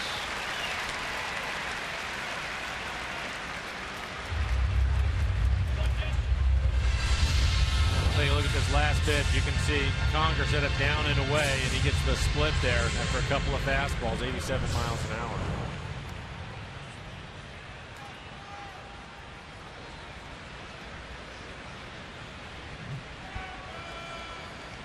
Two outs, and it brings in Trumbo.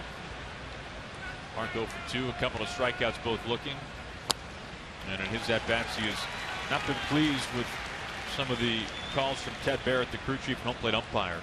Both at-bats, a couple of fastballs that were off the plate away, but fortunately Ted ended up bringing him up. Cano's RBI single, bringing in Seager, who doubled to begin the inning. That is how this game is tied up. Soft chopper and foul. And we know that Trumbo has gone deep 3 times in his last 2 games here in Houston.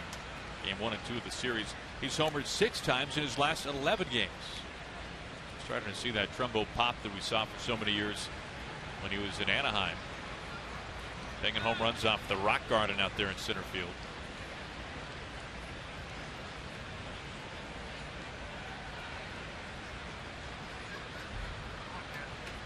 Buena holding on Cano.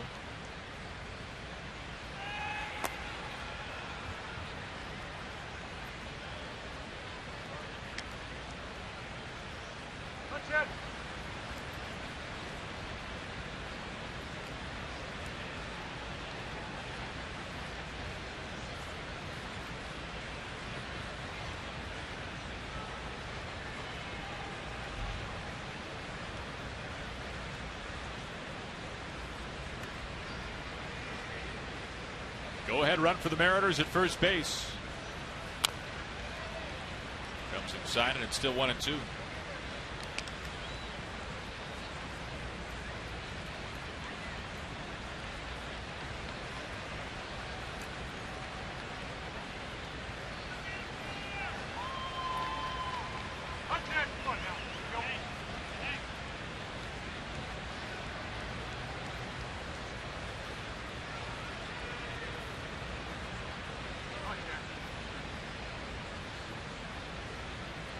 Keeps an eye on Cano. For Qualls, this has been a bit of a homecoming. He began his career with the Astros when Houston was in the National League. He was back in 2004, 2007 in that frame. And then went on a long journey, pitched with the Diamondbacks, with the Rays, the Padres, the Phillies, the Yankees, Pirates, Marlins, before coming back to Houston. He stays alive.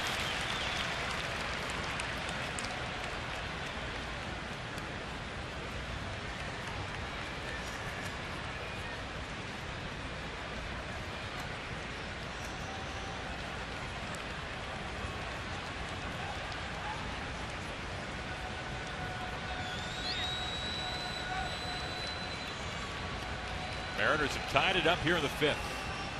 This one has, well, the series has been at times a back and forth contest.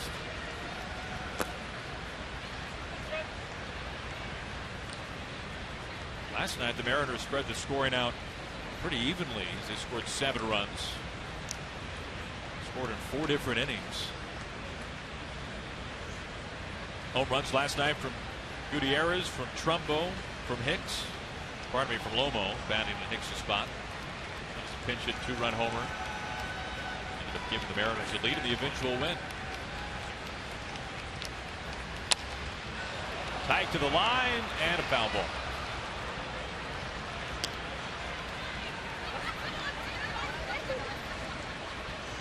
And another long Mariner at bat. They've done a good job. Fouled off a lot of pitches tonight. Guys are working hard up there. Be the 8th pitch of this at bat.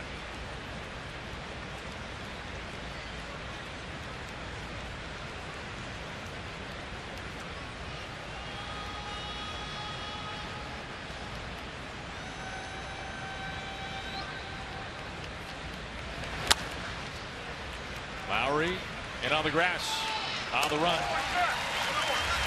Cano stranded.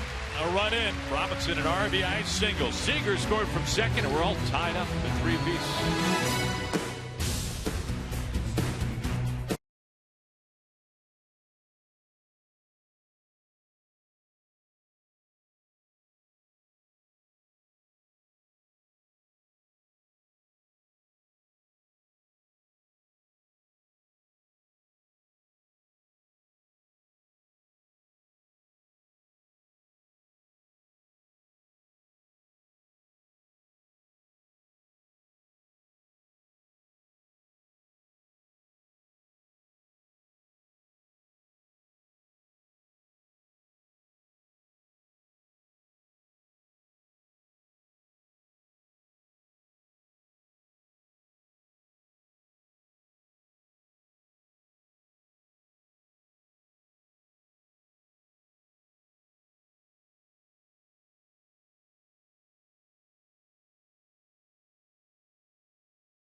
fans taking this one in, the final game of the series here at Houston, as we take a glance at the Mariners calendar, brought to you by Sleep Country USA. An off day for the guys tomorrow.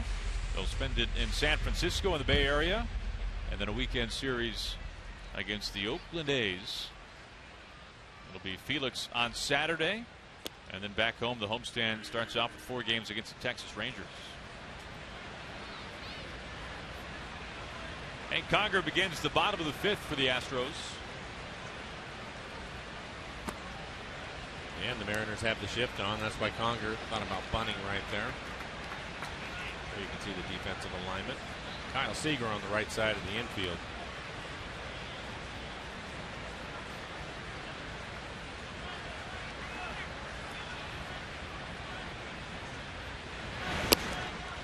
Along the lines of the calendar and the schedule, the coming schedule for the Astros will be very interesting. 25 games left for Houston.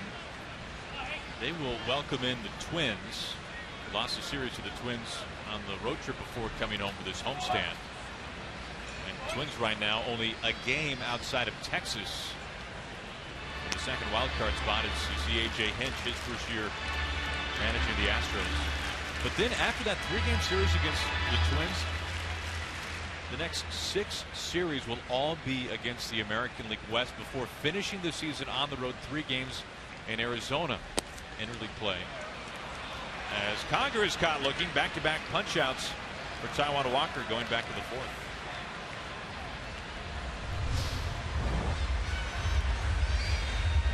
And I think it was 6 of those games against the Rangers still, right?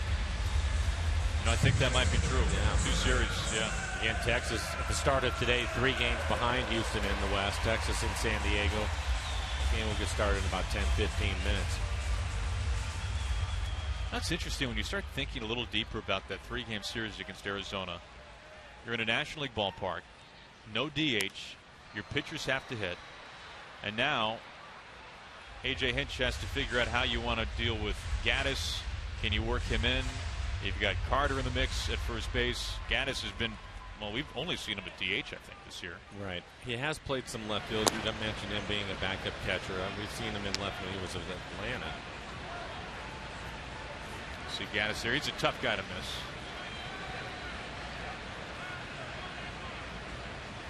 Astros right now a 3-game lead in the division. 2-1 to Altuve.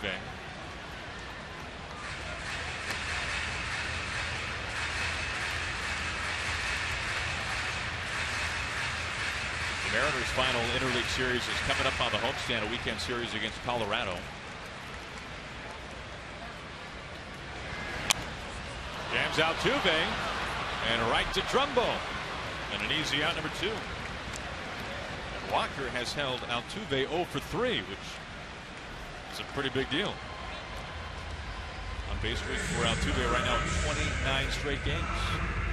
Mariners RBIs matter both on and off the field. For every Mariners RBI during the 2015 season, PACCAR makes a donation to the Page Ahead Children's Literacy Program. The Mariners thank PACCAR for their support in our community. So Altuve 0 for 3, 2 outs. And here is Lowry.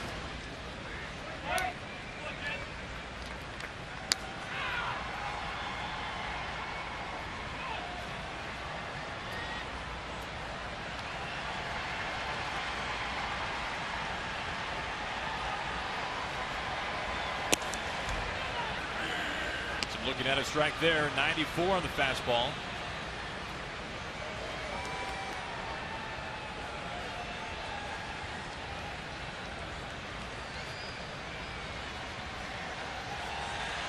Walker's 0-2.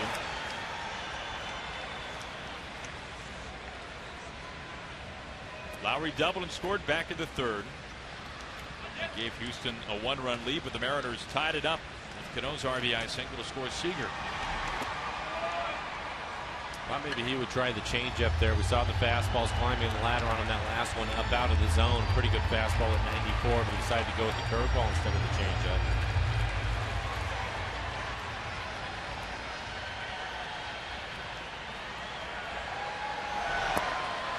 And a full count. Not missing by much. Correa on deck with 2 outs.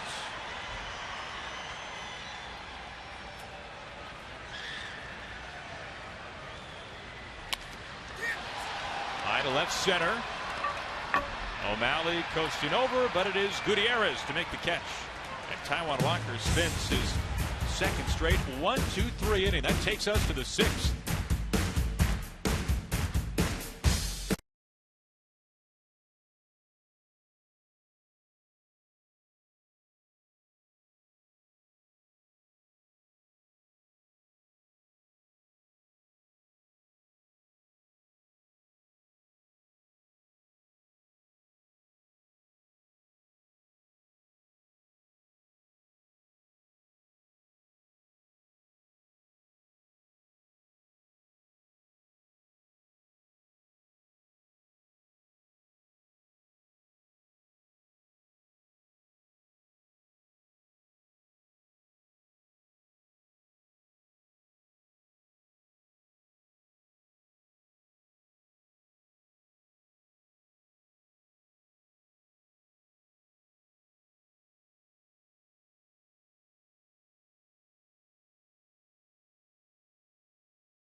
Astros all even 3 apiece as we begin things in the top of the 6th inning.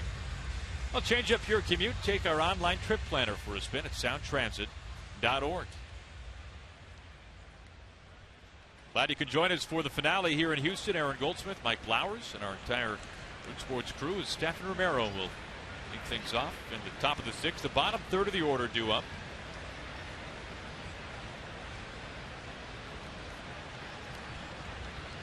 And they've done pretty well.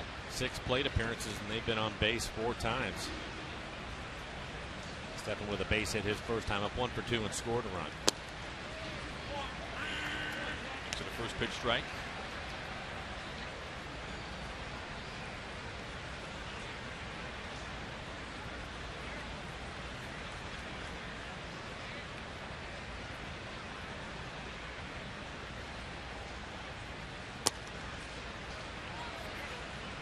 We were talking earlier tonight about the recent news that James Paxton will pitch in the Arizona Fall League for the Mariners. And based on what Jeff Kingston has said, it sounds like as soon as the season is over, Paxton will quickly rush to Arizona before the Fall League even begins, and will try to get a start or 2 in the instructional league. And then we'll piggyback that with the Fall League so that Paxton can get even more innings. Paxton rehabbing tonight for Tacoma. And as he gets through that healthy, we will see Paxton in the Mariners rotation when we get back home. And it'll keep him on his schedule. And obviously, he's missed just about the entire year, so he just needs to get some work in. 2 balls and 2 strikes. Lloyd hoping for Paxton that he can get out to about 80 to 90 pitches tonight, and it's hopefully his final rehab start.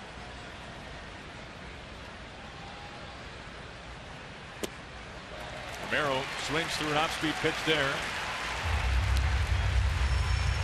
There's out number 1. Well, Paxton's not the only one that will be representing the Mariners in the Fall League. David Rollins now in the Mariners bullpen. Tony Zick, we haven't had a chance to see him in a game, but he was just called up. DJ Peterson. Peterson was in the Fall League last year. He'll be there again this season. Former first-round draft pick for the Mariners a couple of years ago.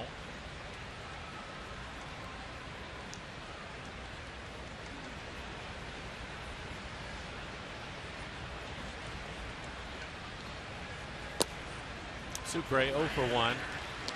Flew out to right field. He's also walked.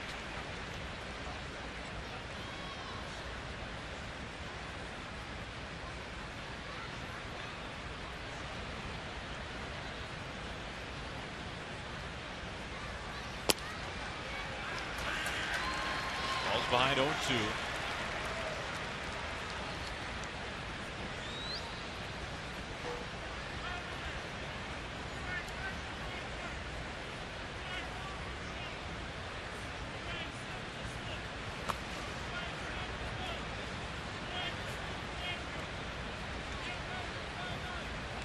Bullpen for the Astros, the second best in the American League in ERA, just barely above 2 3/4. Will Harris, Oliver Perez was warming up earlier. And you can talk about the home runs, you can talk about the steals offensively, but really it's the bullpen that's been probably the biggest difference from last year to this year for the Astros. And the pitching overall, they have the best pitching in the American League. When you combine the rotation of the bullpen, even better than Kansas City. And the Royals' rotation has certainly struggled this year. The bullpen has helped to buoy their overall pitching numbers. And you look at their rotation, Keuchel, McHugh, Kazmir tonight didn't have a particularly good night tonight. But again, third in ERA himself as a starter.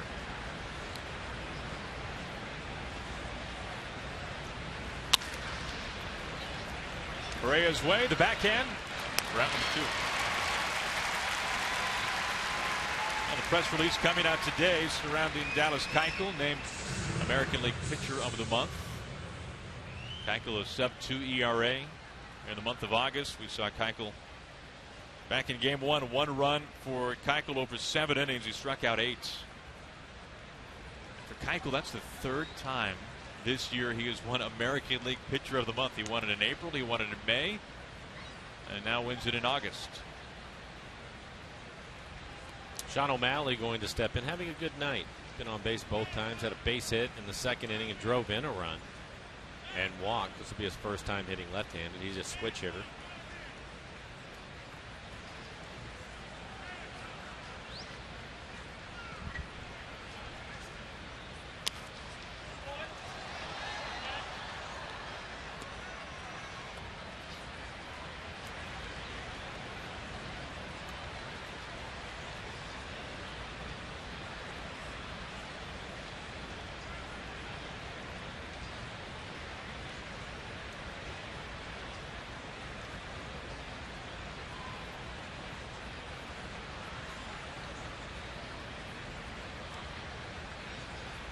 Going bunt and taking outside.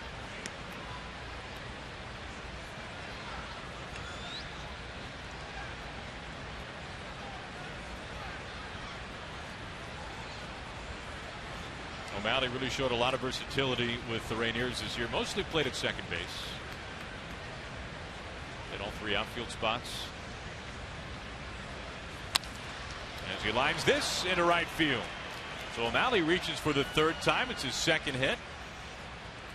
And a 2-out single.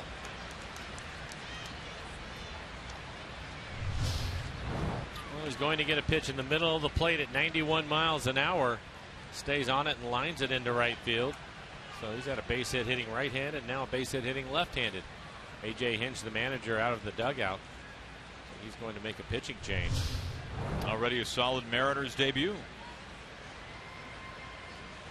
Will Harris coming on for the Astros with 2 outs. And the go-ahead run at first base. We'll be right back.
2 outs, and that puts the go-ahead run at first base for the Mariners here in the top of the 6th inning.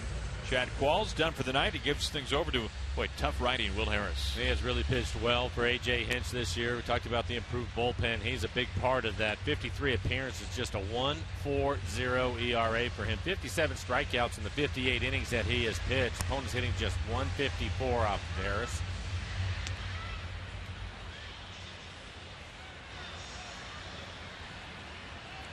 And he will get the leadoff hitter, Ketel Marte. Well, this is something Harris has been so good at this year, and that is stranding inherited runners. He inherits O'Malley at first base. Has hardly let one score this year.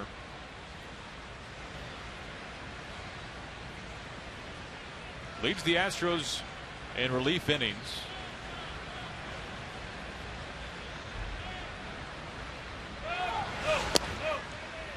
And he fires a first pitch strike to Marte.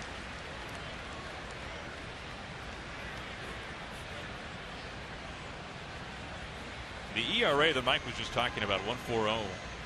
That's the 3rd lowest earner and average among American League relievers this season.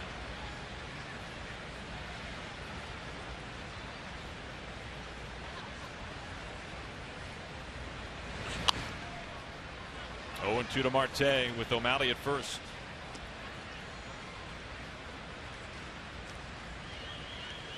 We saw Harris Monday night. He tossed a scoreless inning, sat down all 3 batters that he faced.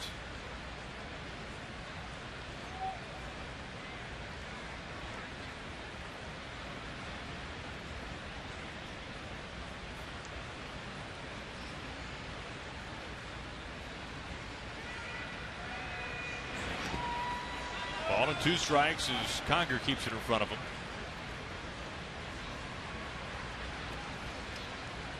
A couple of outs and a 1-2 count to Marte. Good time for O'Malley to try to steal a base right here. If he gets thrown out, you'll have Marte leading off the next inning. He swiped 20 of them this year with the Rainiers. We saw some of that speed in spring training as well.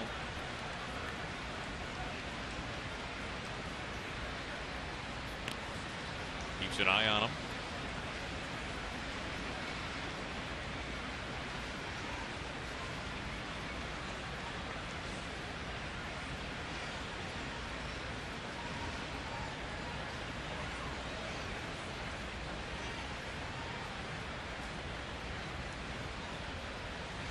There goes O'Malley, and it's right through Conger. O'Malley takes a little bit of a turn, stays put. He's really having a good night.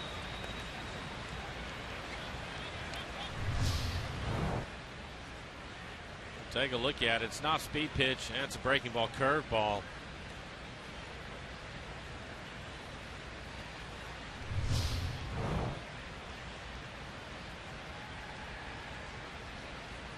First stolen base for O'Malley.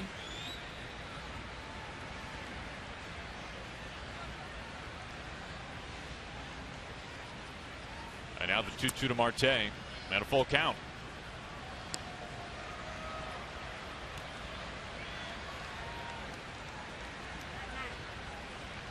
Kyle Seager waiting on deck. Kyle already with a couple of hits. Nice, scored a couple of runs.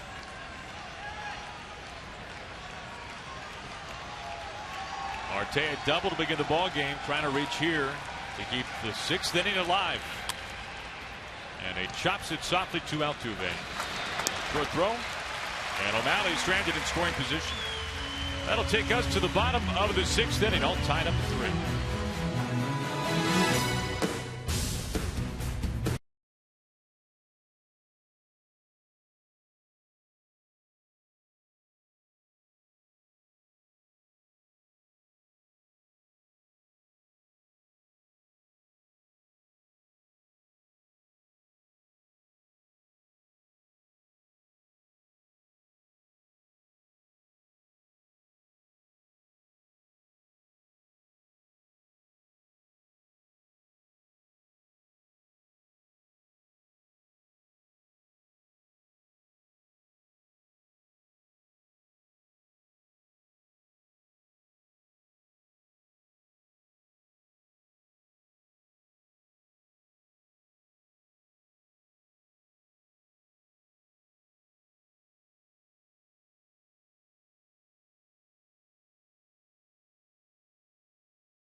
That's right. Thank you, Brad. As Carlos Correa begins the bottom of the sixth for the Astros.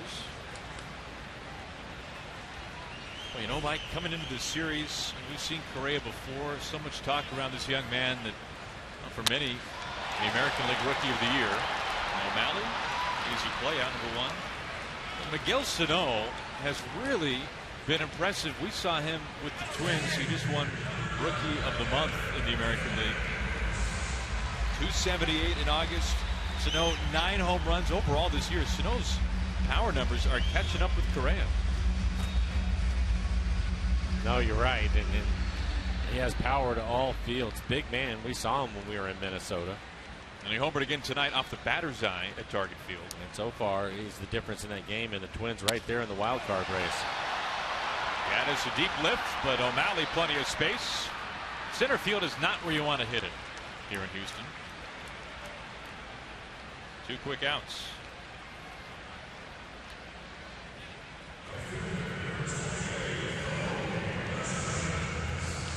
It'll be interesting to see what the dimensions of this ballpark are next year when the hill is gone and how much that fence is brought in. You can see 436 and the flagpole in play. Craig Biggio's number 7, now a Hall of Famer. There in the center field grass. Towles Hill. We see him here at the ballpark all the time. He's usually down on the field during batting practice. Has a bit of a supervisor's role. Rasmus, right field. Romero nearing the track. 3 fly ball outs and a very quick bottom of the 6th inning for Taijuan Walker.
Mariners and Astros all tied up 3 apiece. Final game, deciding game of this series as we take a look at our T-Mobile Data Strong fan photo of the game. And good old Bobby Bullfrog tweeting our way tonight. Thanks for tuning in. Kyle Seager will start things off in the top of the 7th. Seager, Cruz, Cano. Kyle really having a good night. 2 for 3 tonight. Has a double. He scored a couple of runs.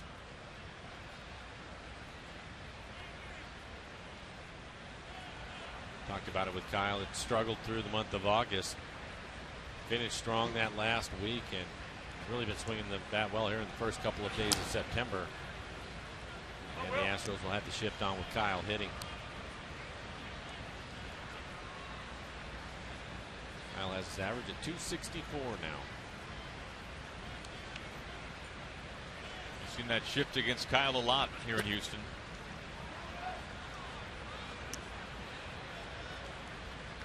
Will Harris, the 3rd pitcher tonight for A.J. Hinch.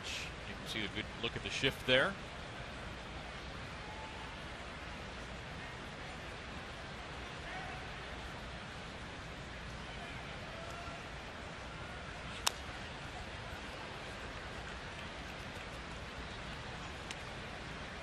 So Seager now a 5-game hit streak with the 2 hits tonight, the infield single, the double. In those 5 games, Seager 10 for 21, batting almost 500.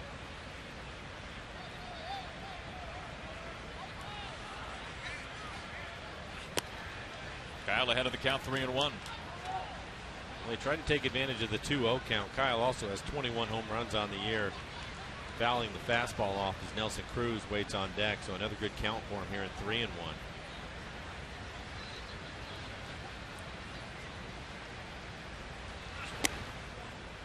And he draws the walk to lead things off at the top of the 7th. Leadoff man reaches. Kyle aboard for the 3rd time. Wednesday, September 9th is Mariners sunscreen night, and the Mariners take on the Rangers. The first 10,000 fans will take home sunscreen courtesy of BASF. Stop by any Mariners team store or mariners.com for tickets. Nelson Cruz had a tough time with Scott Kazmir. He struck out 3 times, all of them swinging. Different look for him now, so hopefully a different result.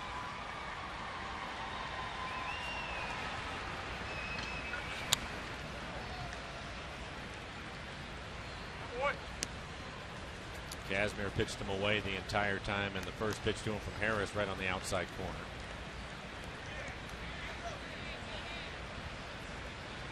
It's hard to imagine a 3-game series here in Houston where Nelson Cruz does not hit a home run. I would agree. Based on his success that he's had in this ballpark, based on how many he hit in August, he hit a dozen of them. Time for the most in the month of August by any Mariner, and a pretty good list there. And a short list of that.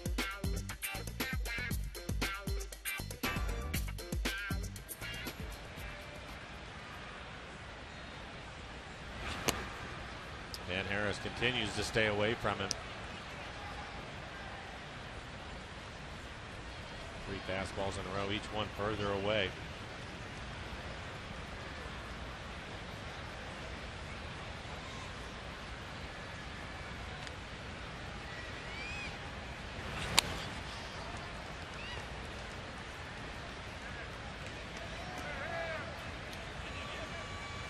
Still a ball and 2 strikes to Cruz.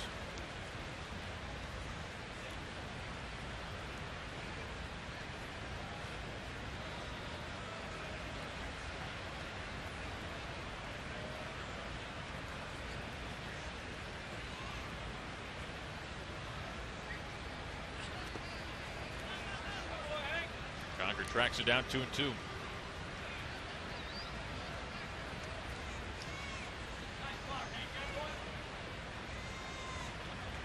Almost every game on this road trip has been close. The trip right now 3-3 for the Mariners. The off day tomorrow, and then a 3-game weekend series against the Oakland A's Coliseum.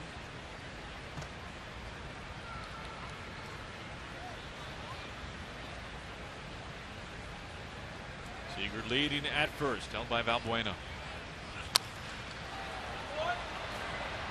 You think about the success that Harris has had, and we've seen some good sinkers in this series. Feldman won, although really more, he used to be a sinker guy more than he is now, but Keuchel, who has really been the blueprint in the majors for recent years. But Harris, this has been his best ground ball season of his career. His highest ground ball rate has been this year for the Astros.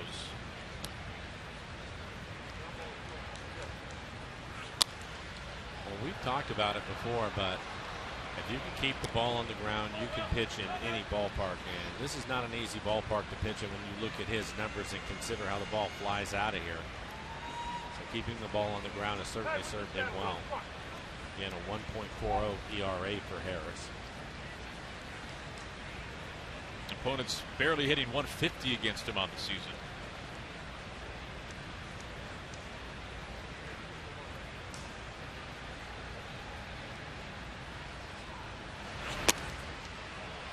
And a full count.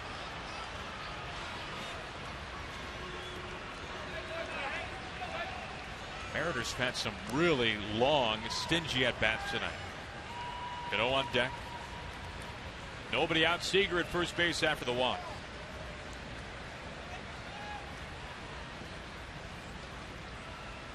This is pitch number 9 on the way, but first to peek at first.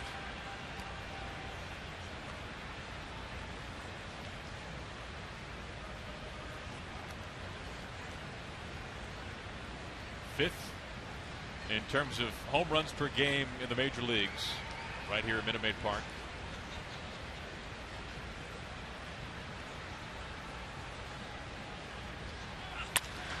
To center field, and it's in front of Gomez. Seager cuts it at second, coming into third, tag applied, and he's safe.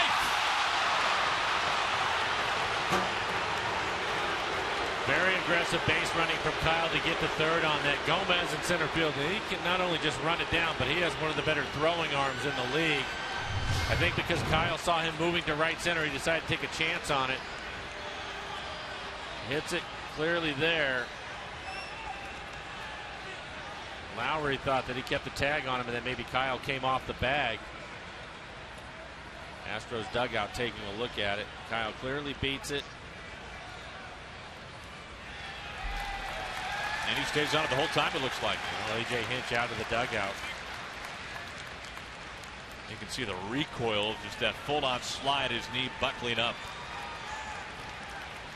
And they are going to take a look at it.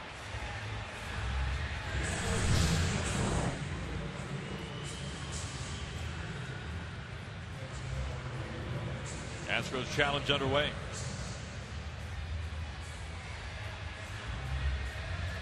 Again, they go through the scouting report and they'll tell you who can throw in the outfield and who cannot. Most of the outfielders for the Astros on a given night, they all have pretty good arms. And Gomez, one of the stronger arms. This is a good throw from right center field with his momentum taking him away from the base. We take another look at our Alaska Airlines Supermo and the slide by Kyle. Looks like his heel is still dragging on there. I'm not sure he ever lost contact. His heel came off right towards the end, but haven't seen a look yet to where they're going to overturn the call. And what we have learned time and time again, when it comes to the challenges, when it comes to the replays, the most important factor is what was it originally ruled. Right. And he was called safe, so we haven't seen enough. What I've also learned over the course of the summer, you never know, Aaron. That's fair. You're right. There have been a number of challenges where you thought, oh, the Mariners would never win this, and they did.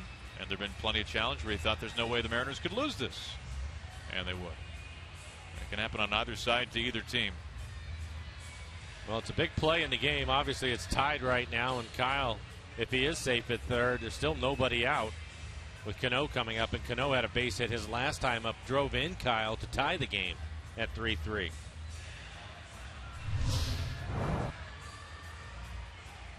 Let's focus here on the back foot. The front foot we know comes off the bag. You can see it right about now. And the heel, it looks like Mike just scrapes the front edge of the bag the whole time. The question is when his back foot and the heel came off the bag, did his hand get to the base before his heel came off? And I haven't seen anything that shows me that that wasn't the case. And Chris Conroy, the third base umpire, called him safe.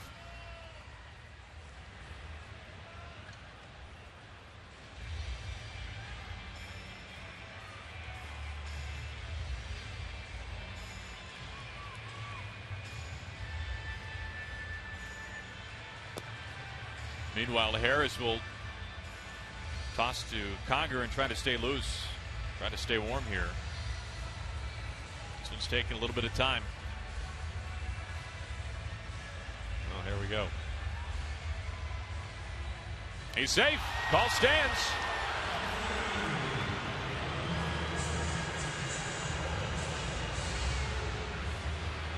That's some good base running. Very good base running, an aggressive play, and it pays off for the Mariners because they're in really good shape now with Cano walking up to the plate. Robinson again 1 for 3 tonight. The one base hit he had drove in Kyle his last time up. That was in the fifth.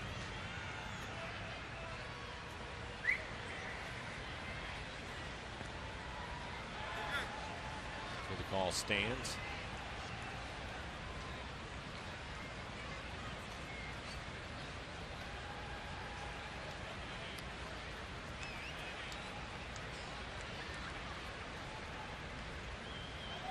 Perez warming up in the bullpen.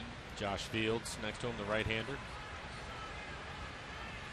Just came back up from the minors.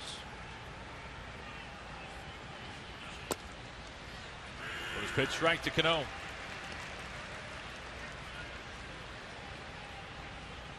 Even though Harris is a righty, he has been very stingy to left-handed hitters this year. Lefty's hitting just 135 entering tonight off of Harris.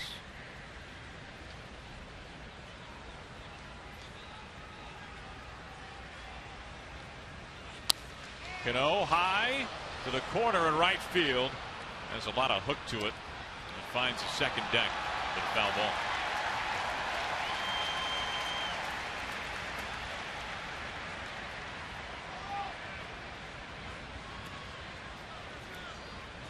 So Robinson behind 0-2 right away.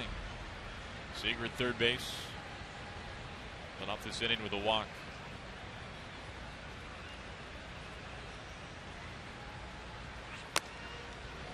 Not close to making 1-2.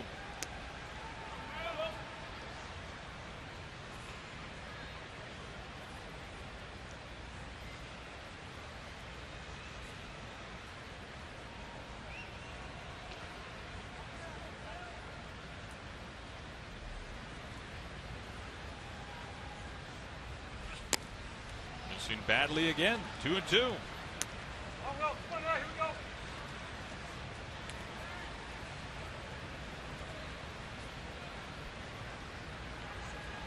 The Mariners were able to chase Scott Kazmir out of the ball game of the fifth. He went just 4 1/3. The man who was third in the league in earned run average. And right now Cano has to go ahead run 90 feet from home. The 2-2. Right back to Harris, and now Seager trying to buy some time. Cruz coming to third behind him. Cruz will be safe. Cano into second base. Really good base running again by Kyle Seager.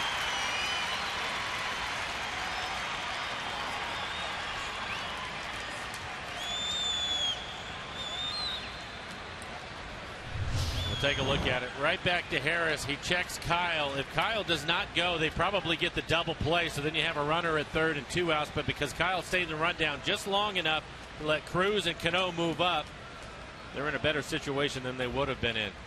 And Kyle, understanding that, he made sure he started at home, and at that point he just wanted to stay in the rundown as long as possible. Keeps them out of the double play. Still a good opportunity now with just the 1 out. And she'll stay with Harris facing Gutierrez.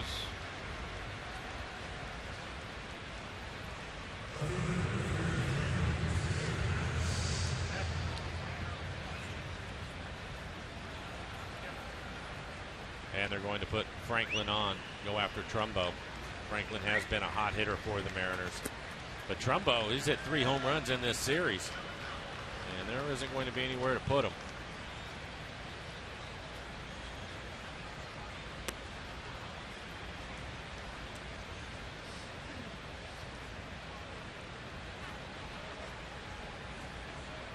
Cruz at third, Cano at second base, and Goody soon to be at first. 1 pitch away.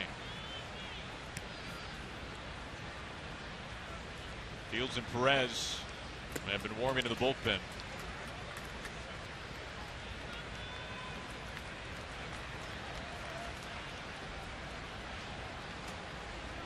Trumbo 3 home runs the last 2 games.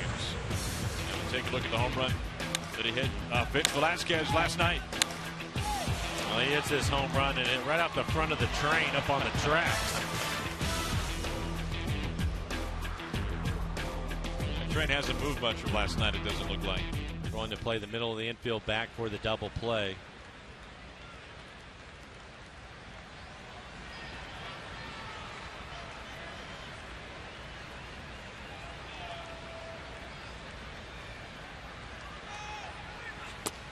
Strike 1. It's been a long inning for Harris. 23 pitches now. I had the Mariners 3 for 11 tonight, runners in scoring position.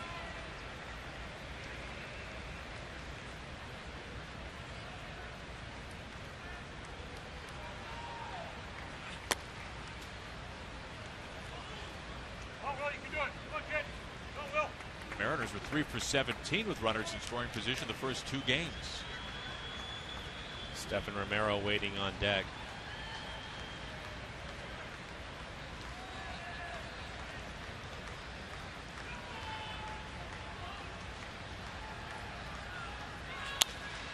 Trumbo into right field. Rasmus, a pretty good arm. Cruz tags. Cruz coming home. Conger the tag, and he's out. Well, Lloyd out of the dugout. He wants Ted Barrett to hold people up. He thought maybe Cruz was able to get in there. You can see Cruz shaking his head right away. Well, he just wants to have a chance to have the guys take a look at it to see if it was the right ball. And you mentioned Erasmus with a strong throwing arm. We talked about that early, but a good play by Conger. Quick tag, see if he gets his hand down before he touches him. It's hard to tell right there. He clearly gets his hand across the plate. Ted Barrett, the umpire, blocking right there. It looks like it's a good call. No challenge. Double play. Played the plate into the top of the 7th.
Washington's lottery win would change your bucket list. Play today. Inside the concourse here at Minute Maid Park, we remain tied at 3, and we'll take another look. We got a really good angle now at this plate-to-plate, Mike.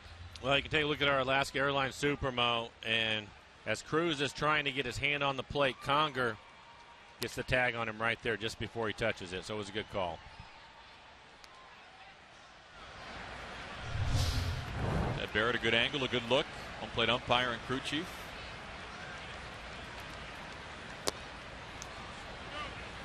Goes around 0-2. Gomez beginning the bottom of the 7th. And you can see it with Taijuan Walker. 85 pitches for him so far, 52 strikes. Bullpen is starting to move around. Nobody throwing yet. Only 5 pitches to get 3 outs for Taijuan in the 6th inning. And to face a lot of hitters the first 2 or even 3 innings. It's really settled into a pretty nice group since then.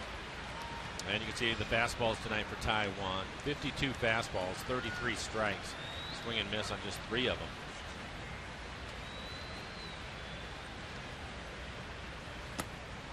And a full count.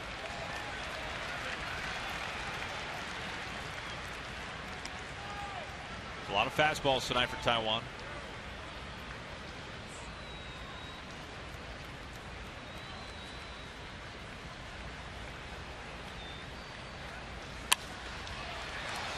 Seager bends at the waist. Line throw. Gomez out number 1.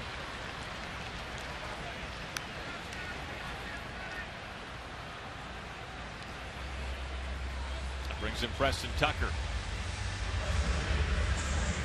It's 9 in a row sat down now by Taiwan.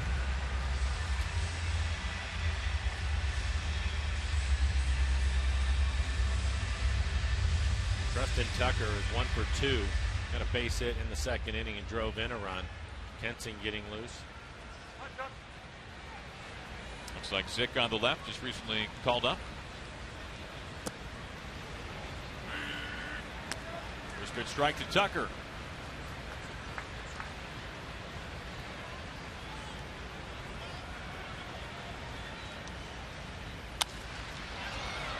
Pops it up, shallow left. Marte making sure that ball is his for out number 2. Almost took flight. Sunday, September 13th is Salute to Native American Day at the ballpark when the Mariners host the Rockies. First 10,000 fans 21 and over will take home a stylish blue and yellow Mariners cap courtesy of EQC. Just visit mariners.com tonight for tickets. And this is the guy, as you looked at the bottom of the 7th inning, Valbuena stepping in. He's the one that you have to be concerned about. Only hitting .210, but he has 22 home runs. He is aggressive on the fastball early in the count.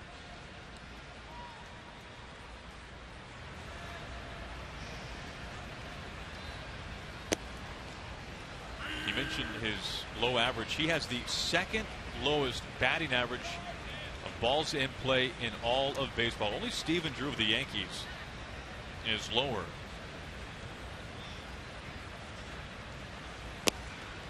So most of the times even when he puts it in play, it turns into an out. He has hit a career high in home runs.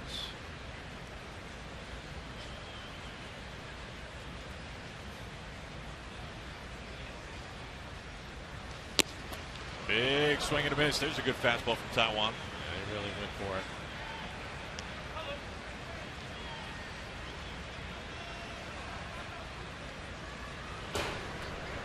Carson Smith up along with Zick. 2 outs and Taiwan ahead of the count, the 1-2.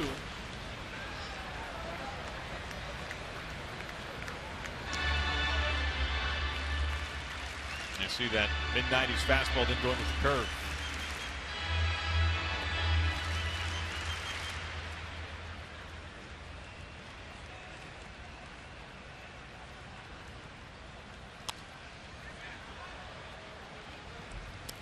Good velocity once again, keeps it at 1-2. It looks like the last couple of innings he's turned it up on his fastball. We're seeing more 95, 96 on his fastball now. Pitch count approaching 100.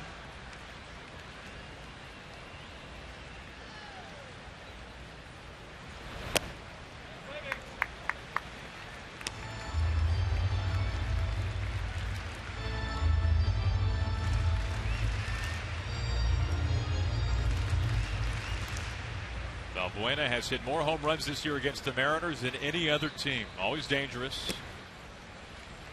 Now full count. Conger would be next. 2 outs, nobody on.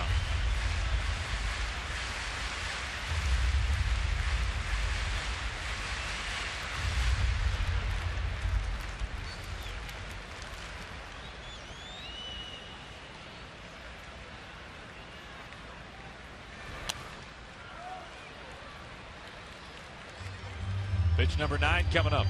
You can see all those pitches really trying to keep the fastball elevated. Valbuena, very good low ball hitter. Last fastball on the inside corner, right at the top of the strike zone.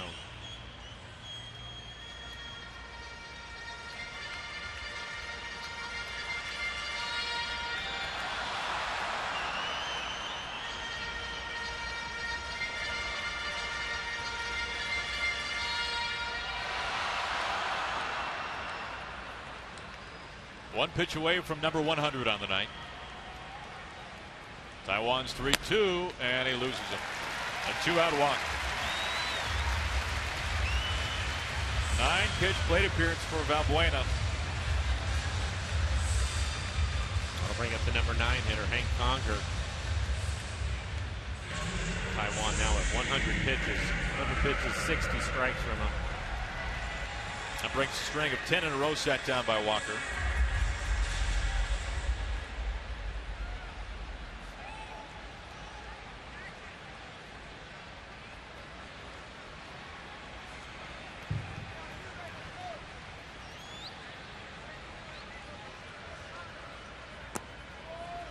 Mariners have the shift on with Conger hitting.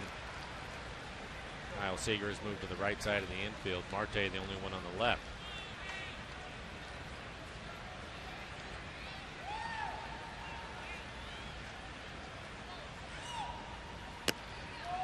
Look at Taiwan's last 4 starts. He had walked 3 batters total in those 4 starts, 3 tonight. You'd have to think that there's a tendency for a pitcher to try to be a little fine when you've got as many dangerous batters in a lineup as the Well, Astros and especially when you have a tie ball game and it's late in the game, but he needs to get after Conger here. I think you have Altuve waiting on deck. He's been able to hold Altuve 0 for 3 tonight. Done a good job against him. So hopefully he can locate a good fastball right here. And with the breaking ball and missed. That's a 3-ball count to now 3 of the first 4 hitters this inning. You have to believe that if he loses them and Altuve walks to the plate, we'll probably see Carson Smith. Carson able to strike Altuve out on a slider last night.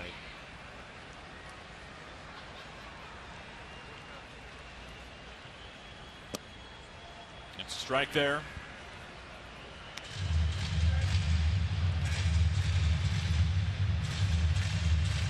.22 pitches this inning for Walker.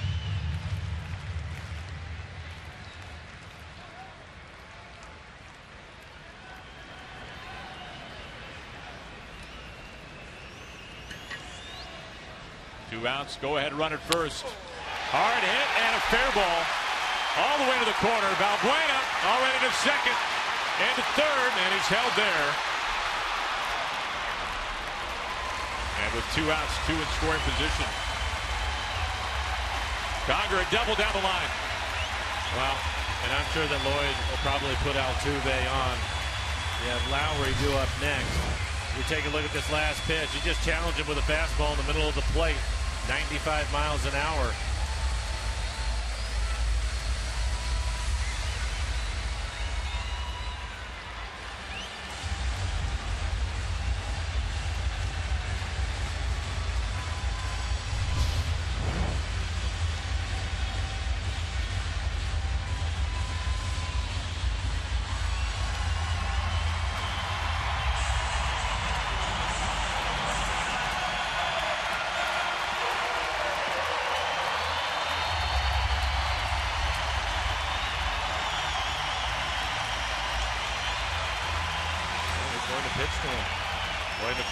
Dugout now.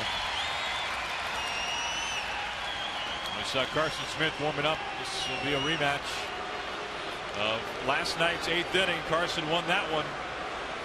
Got Altuve to strike out on a slider. Try to do the same tonight.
He exits with the go-ahead run at third base and runner at second as well. Final line. 6 2/3, only 5 hits tonight, but 3 runs. They were earned. He is responsible for the base runners that are out there right now. 3 walks, 3 strikeouts. He threw 105 pitches, 62 of those for strikes.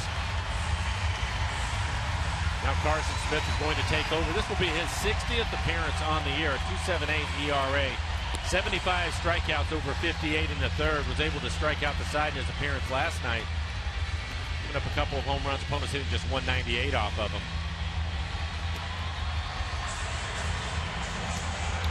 We said it last night. One of the guys he struck out was Altuve, who is due up. You have first base open. We'll see how Lloyd wants to play it. Lowry, the batter on deck, much better from the right side, hitting 326. Left-handed, he's hitting just 193 on the year. Take a look at Taijuan Walker. Well, he found his good fastball in the last couple of innings. We were consistently seeing 95, 96 from Taijuan. And there you can see the numbers against Carson Smith. 0 for 5 with 3 strikeouts. And they're going to pitch to him. Last night it was the slider from Carson. He wasted one fastball up and in, but after that it was nothing but sliders away. Now this should be good.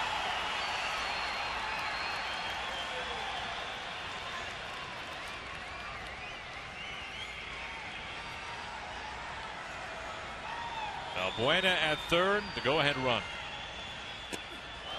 Benson back.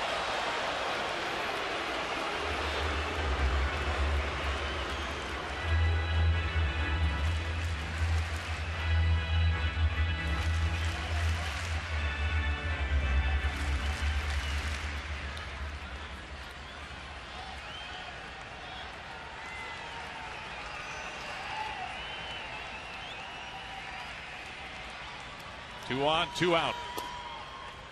And a strike there to make it 1-1.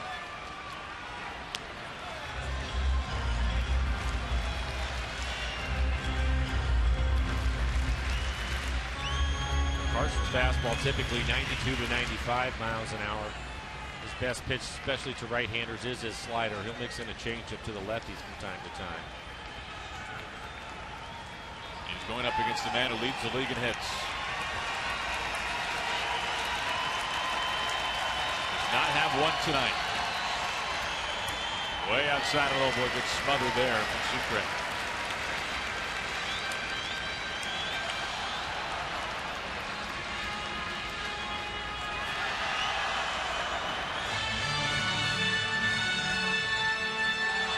Altuve has reached in 29 straight games. Has been all over the bases the last couple of nights.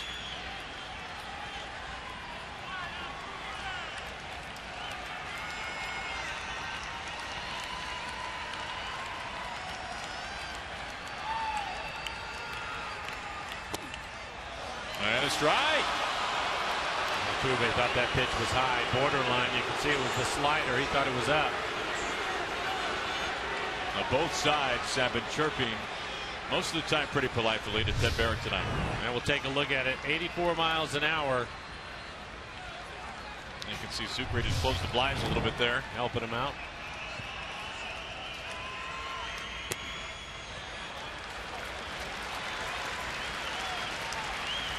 Full count. Carson knows he had first base open. Probably going to throw his slider. If he misses off the plate away, that's okay.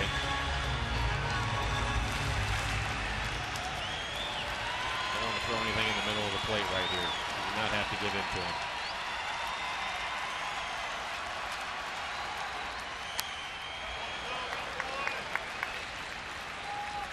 Emergency swing. Buckled him a little bit, still able to get a piece of it.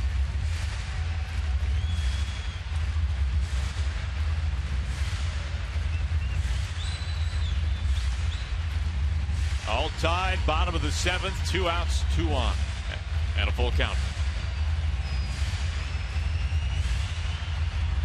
You can see not many full counts for Altuve. We've talked about it a lot. Swings early.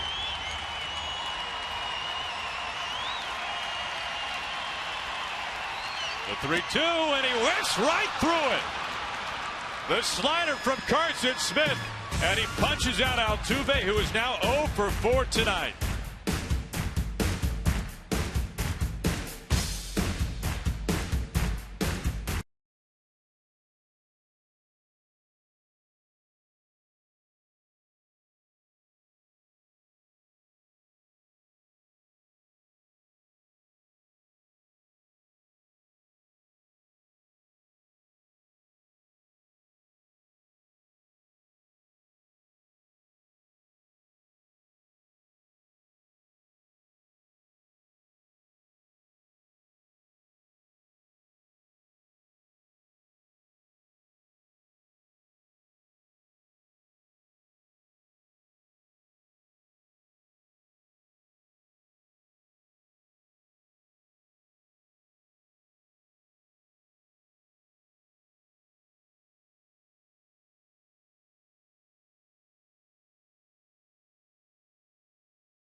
Right to our Columbia Bank difference of the game. And Mike, late in the game, second night in a row, a man at third again, and a big pitch from Carson Smith to Altuve. Yeah, you're right. One of the best hitters in the league, and he gets him 2 nights in a row. Went with the slider, threw it off the plate. Well executed. You can see Taiwan's reaction. You know, Mike, maybe more than anything is we got that good look, the nice angle on the swing and the miss there from Altuve. It doesn't seem like you see too many times where Altuve's kind of reaching out of his shoes like he has been in those 2 at-bats. I think it's because he's uncomfortable with that slider, and that's why Lloyd went to him. Look, he was 0 for 5 with 3 strikeouts, now 0 for 6 with 4 strikeouts. Taiwan Walker congratulating Carson. And Pat Neshek's going to take over for the Astros. We have a pinch hitter in Logan Morrison. I think we've seen this matchup. I think so. And Neshek is not too thrilled about it. It was Lomo with the pinch hit, 8th inning 2-run homer last night off of Neshek. That gave the Mariners the lead in the eventual win. He's going to pinch hit for Romero. The Astros will put the shift on with Logan hitting. Starts him off with strike 1. Different start last night. Logan was able to get ahead of him 2-0 and had a fastball that was probably middle away. And he hit a screaming line drive into the seats in right.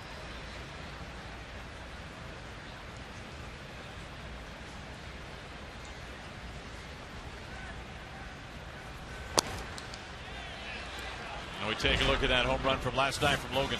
2-0 count, and there's the fastball, middle away.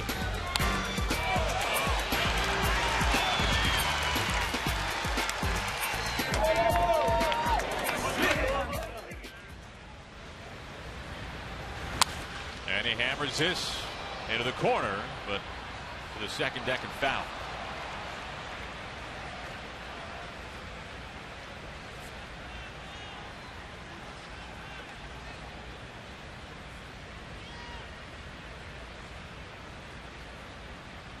For Neshek, 56 appearances, a 3.35 ERA, 48 strikeouts, and 48 in the third. Opponents hitting just 207, but he's given up 7 home runs, one of them to Logan.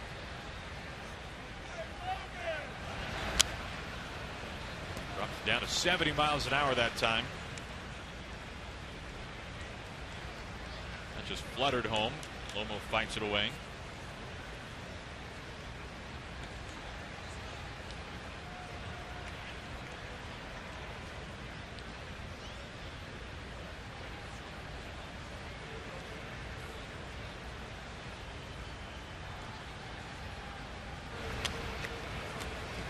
Really the shades of Logan from last year in some regards.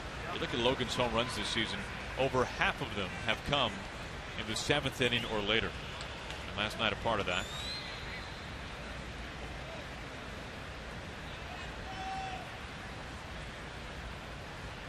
7 of his 13.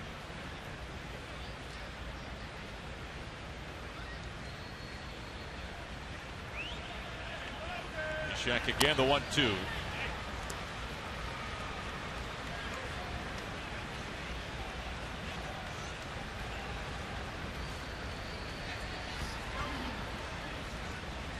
Looks like Logan Kinsing in the bullpen.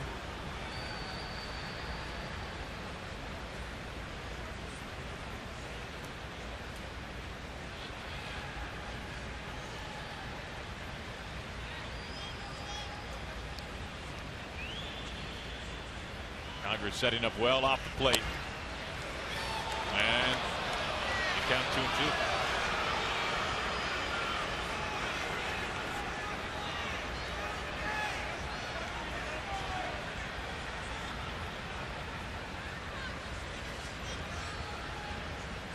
And Logan has fouled off 3 pitches. Pitch number 8 coming up.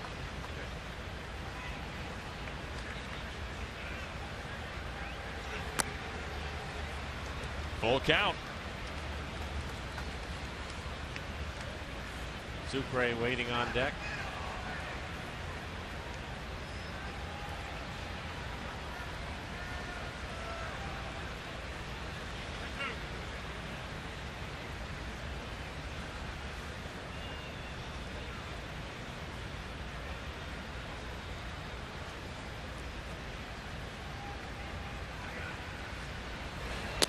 And a leadoff walk.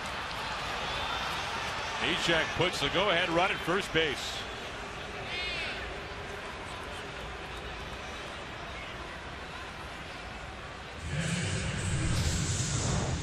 We'll take another look at Nelson Cruz trying to score.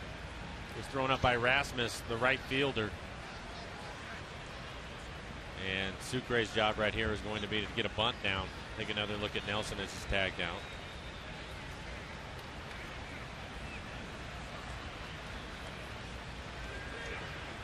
Lowry, the third baseman, in at third. In on the grass.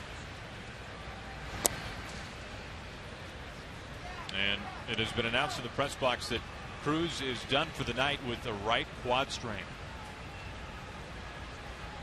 Cruz tonight DHing. Well, we've already seen Morrison. You have Miller, Smith, and Hicks left on the bench.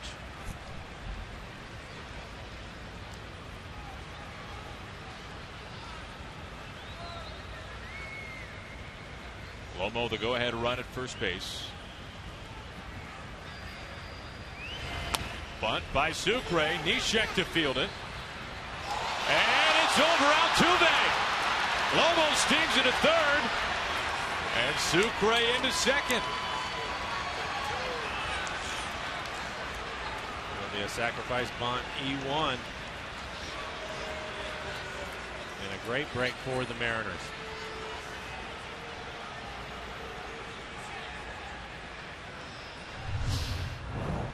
Take another look at it. Really good bump by Sucre.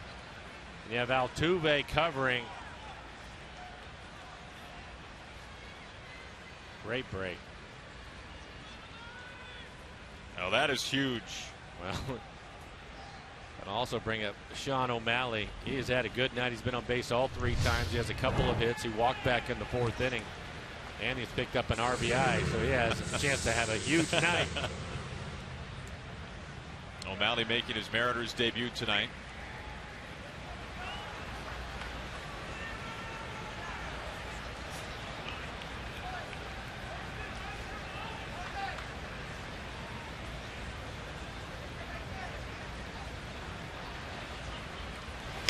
First pitch, right field, and it's well in front of Rasmus. The Mariners have taken the lead. Lomo crosses home, and what a Mariners debut for Sean O'Malley, the local kid. He's put the Mariners on top here in the 8th.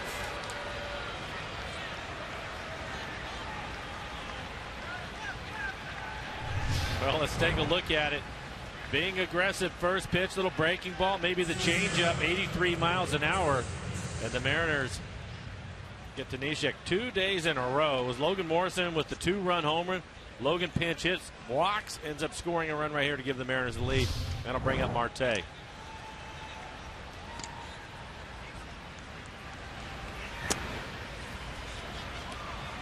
Marte jackknifed on the first pitch. Now, it's not exactly how they drew it up. It's even better.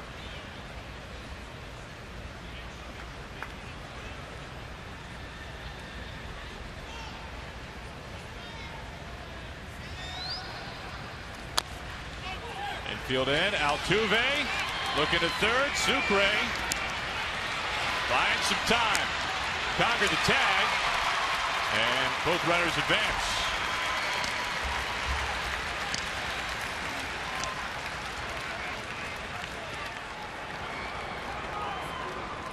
Not the first time we've seen that tonight. We'll take a look at it. You can see right where they're playing, Altuve playing in. Didn't appear that that was the contact play. But again, Sucre staying in the rundown long enough for both runners to move up. See how close Altuve is. He's actually in on the grass.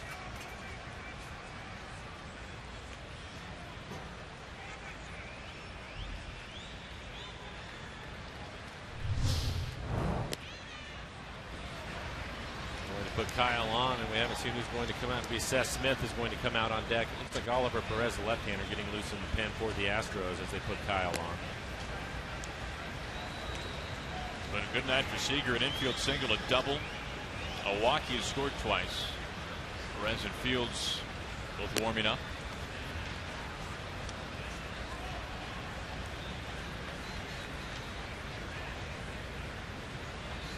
A.J. Hinch's ball club a 3-game lead for the top spot of the West. And the biggest play in this game tonight so far has been the error on the throw to first base by Neshek, as the bags are packed.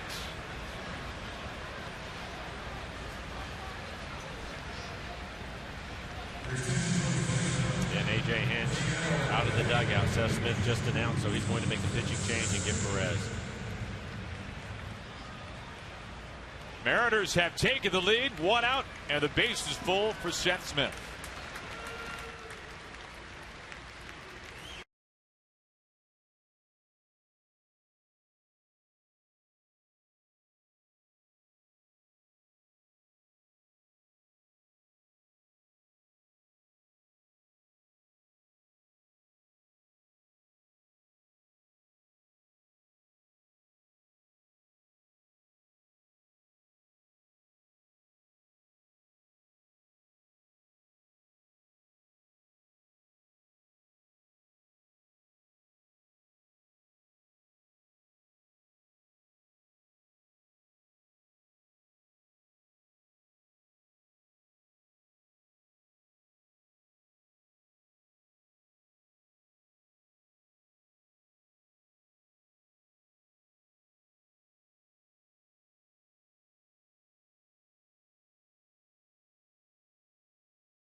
Seattle Mariners baseball on Root Sports is brought to you by Jack in the Box. For a limited time, try the new Portobello Mushroom Buttery Jack with melted garlic herb butter. By Geico, 15 minutes could save you 15% or more on car insurance. By Money Tree, proud to make a donation to Mariners Care for every Mariners win. And by CenturyLink, your link to what's next. This has been a big inning so far for the Mariners and a chance for more as they chase Pat Neshek out of the game. As we wrap up the series here tonight under a full moon from Houston. Oliver Perez, the former Mariner, on. Only 8 appearances for him, giving up 10 hits in 5 innings. Good news for the Mariners. A lot of speed on the bases. O'Malley can really run. So can Marte at second. Kyle Seager at first. Seth Smith hitting for Cruz. Nelson with a quad injury had to come out of the game. So Seth will take his at bat. See what he's done against Perez. 2 for 5 with a strikeout against Oliver.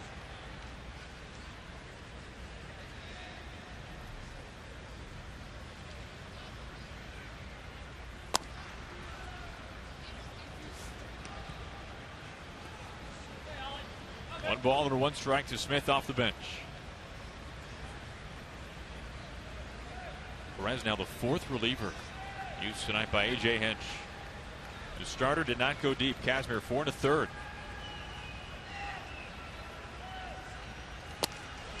And therefore a strike. O'Malley gave the Mariners the lead. He's now at third. Marte stands at second base, and Seager intentionally walked at first. 4th time for Seager on base tonight.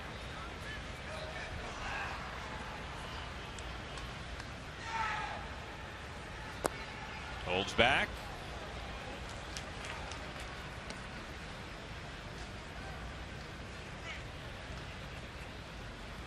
Conger out for a word with Perez. Come on, Ollie.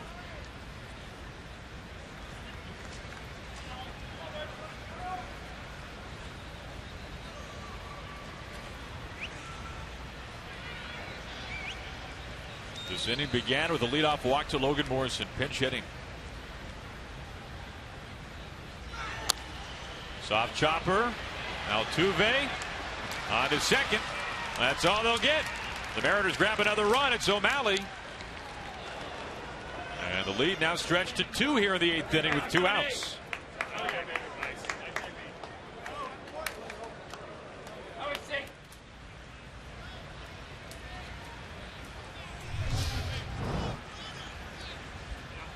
Take a look at it. Stays on the slider just long enough. Altuve able to get Seager as he slides in the second, but that'll pick up a run. So Seth, knowing that's the most important thing, running hard, no chance for the double play.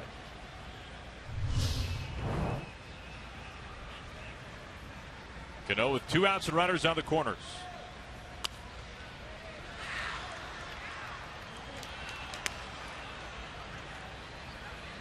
Hard to think of many times this year where Seth Smith has walked back to the dugout and you've said, you know, that just wasn't a very good at bat. With 2 strikes, he was just trying to put it in play, and he was able to do that. And look what it did. It helped your club out. You have to get that runner in. And Seth, a veteran, been around. Tough pitch, too. Slider that was borderline.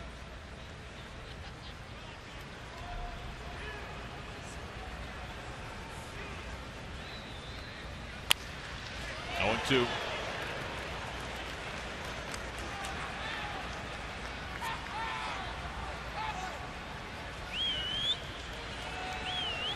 Lobo and O'Malley have both scored here in the 8th.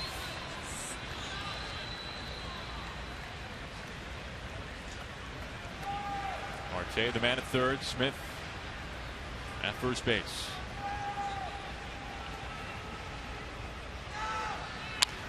High chopper, and it's snared by Valbuena. The Mariners strand 2, but they get 2. And they have taken a 5-3 lead as we go to the bottom of the 8th inning.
Taken a 5-3 lead. They get 2 runs in the top of the 8th.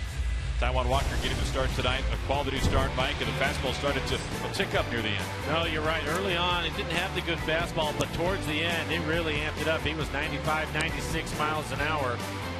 Just curveball a few more times tonight, but a good outing for Taijuan Walker, and this was the big at-bat. Altuve, their best player at the plate, and Carson Smith comes on to strike him out. He was able to do that back-to-back nights for Carson Smith. That was huge. So Smith does his job, and he hands it over now to Logan Kinsing. And Lomo at first base taking over for Trumbo. Trumbo was moved into right field. Romero was lifted for Lomo, who pinch hit for him. And Logan Kinsing will take over on the mound. Just 5 appearances for him. 6 2/3. He has 7 strikeouts, 5 walks. Opponents hitting 167 against him. Fastball slider combination. Lowry, Correa, and Gaddis due up. 2, 3, and 4, not easy. Kinsing very efficient last night. Only 9 pitches to get 3 outs. 7 of those strikes, and inning scoreless. And for Kinsing, he picked up his first win of the year in the major leagues last night. And his first win of the majors since 2009, which had to feel good.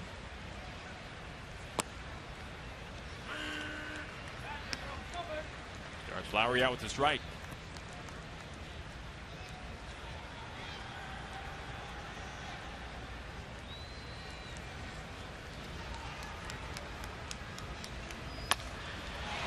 drive and a fair ball. Tough carom for Trumbo. Lowry, by the way, likely would have gotten into second. And right away, the Astros will bring the tying run up. This is on the breaking ball.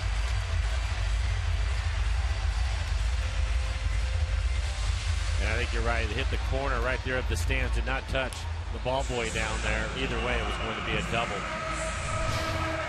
But now you have to deal with the middle of the lineup. And here's the rookie, Carlos Correa.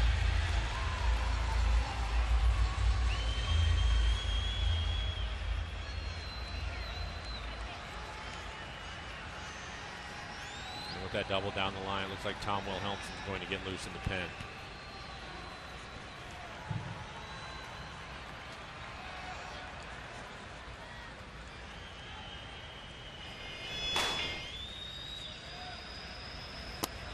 From what we have seen in the last couple of weeks, it won't surprise us over the final month of the season to see Tom come out and save situations for longer than 3 outs. No, you're right. Tom, one of the few veteran guys that Lloyd has down in the bullpen. Really been pitching well lately. He's had a good fastball. He's been anywhere from 95 to 98 miles an hour with his fastball.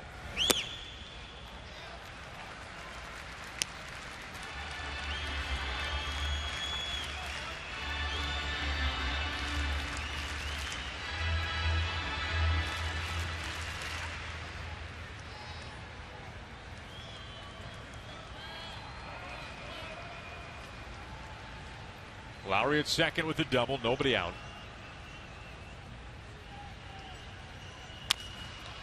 Foul ball towards Seager.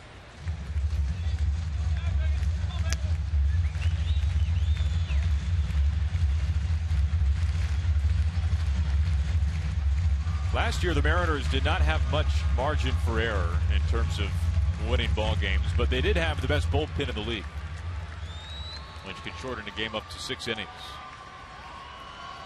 This year, still not much margin, and a bullpen with a lot of youth or inexperience, which aren't always the same thing.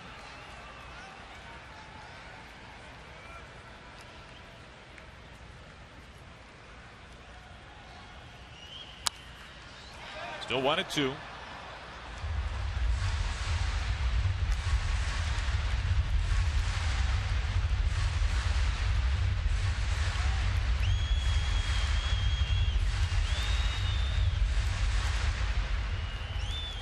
Correa, a home run in game 1 of this series. He's got 16 on the year. He is the tying run.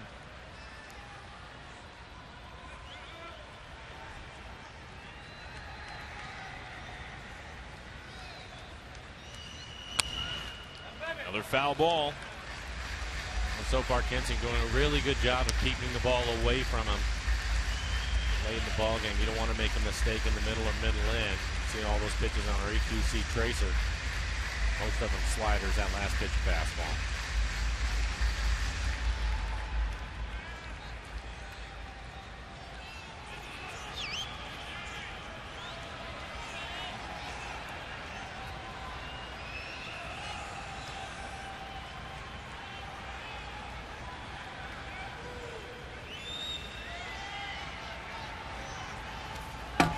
It's well past Sucre. A healthy hop back to him, but doesn't help enough. Lowry is into third.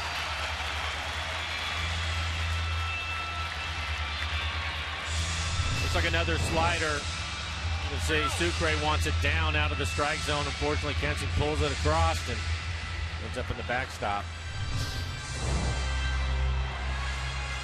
Wild pitch makes that double into a triple now.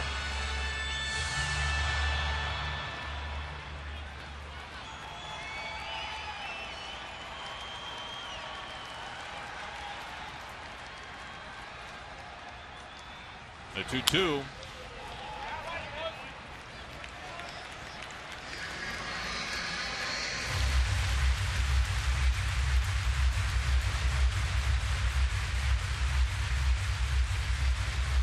Now, when you come to Houston this year, you just have to know it's not going to be easy. First place team, the best team at home in the American League. And they're threatening here in the 8th.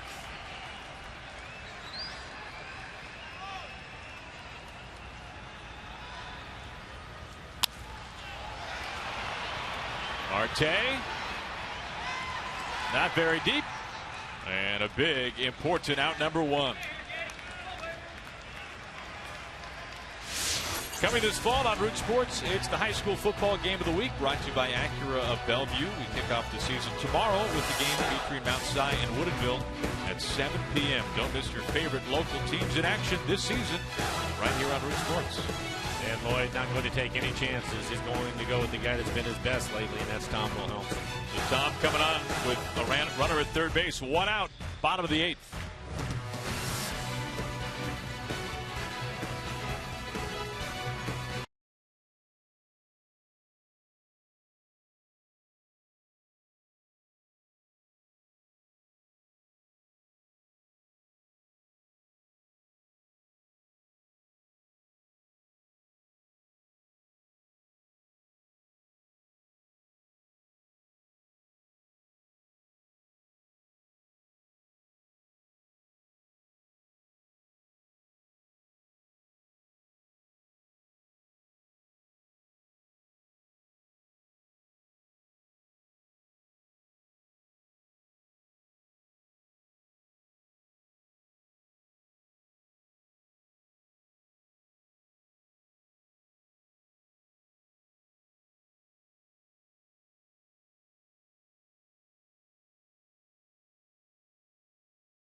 And at third, Tom Wilhelmsen coming on. We'll take a look at our CenturyLink What's Next, as Edgar Olmos will be making his second start for the Mariners Friday night. Our coverage begins at 6:30 from O.Co Coliseum. Aaron Brooks, who was acquired from Kansas City, the Zobra Steel, will make one of his early starts for the Oakland A's. The King on Saturday, Iwakuma on Sunday. And here is Tom Wilhelmsen. For Tom, 43 appearances, a 3.60 ERA in 50 innings, giving up just 48 hits, 48 strikeouts for him. Opponents hitting .257. And he has his work cut out for him.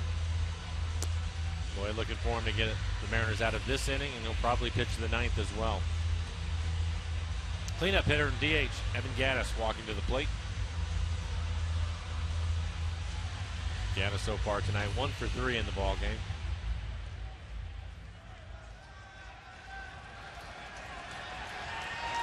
Gattis, the RBI single back in the 3rd inning. That gave the Astros a lead at the time. Goes after the first pitch. A little rainbow. Trumbo. Shallow enough to keep Lowry at third base. Out number 2.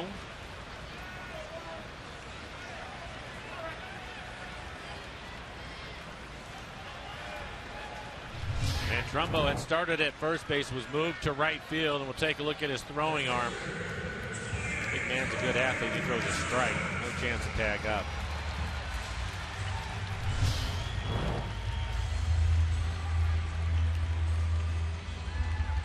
Two outs for Rasmus. Boyd making a trip out to the mound. And again, nobody throwing in the bullpen. He just wants to go over the scouting report with Rasmus and how Tom's going to pitch him. This has really become a Lloyd staple in his now year and almost 2 full years with the Mariners. I asked him about it, and he said that he learned it from Jim Leland, and Jim Leland told him if you have a thought in your mind, you're better off going out there, because what you don't want to do is have something to say, not say it, and then kick yourself after the fact. So he doesn't. If there's something that he wants to be said, he'll go out there and take care of it.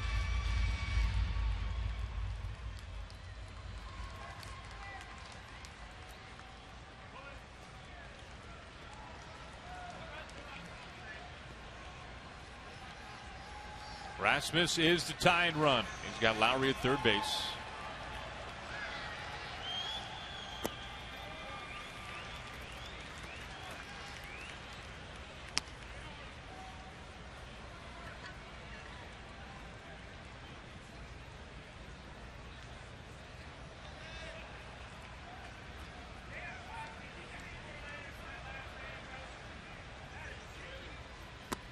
Two and 0. Curveball missing that time.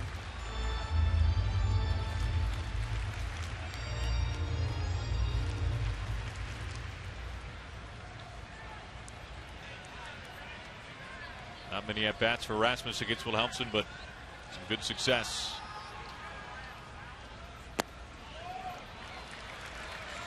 And Tom really behind now, 3-0. Well, he hasn't thrown him a fastball yet. A couple of curveballs on last pitch, looked like a slider, maybe his cutter. Gomez waiting on deck. That might have been part of the conversation. Gomez, a right-handed hitter, a better matchup. I don't think Tom trying to walk him intentionally here. He is the tying run. Still didn't give into him right there, and that pitch is down, but he gets the call from Ted Barrett. Gomez, since getting traded over to Houston, coming into the game tonight, hitting just .214.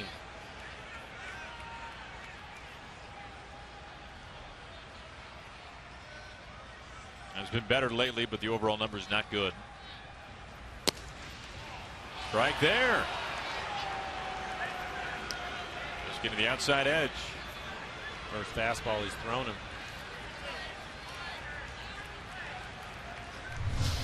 Take a look at the last pitch. Set up inside. You can see him elevating his glove. Rasmus, a really good low ball hitter. Wilhelmsen's 3-2, and Rasmus swings right through it. Lowry stranded at third. The tie and run retired at the plate.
Plays of the week by tweeting us using the hashtag RootFanFave.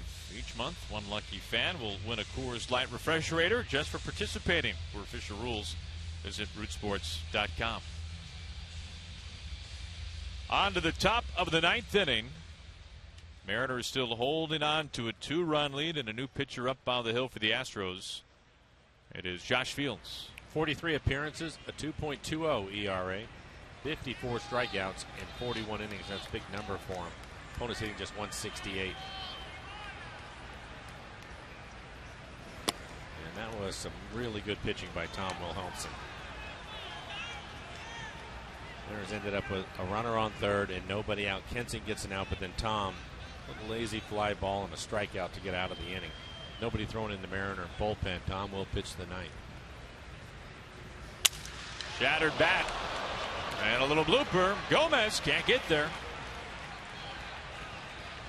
Gutierrez reaching for the third time. It's his second hit.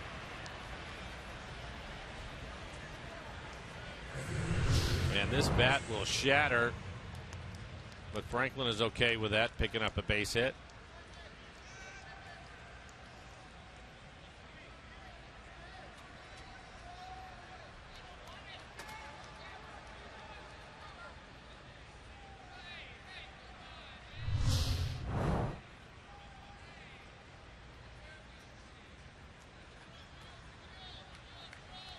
Here's Trumbo.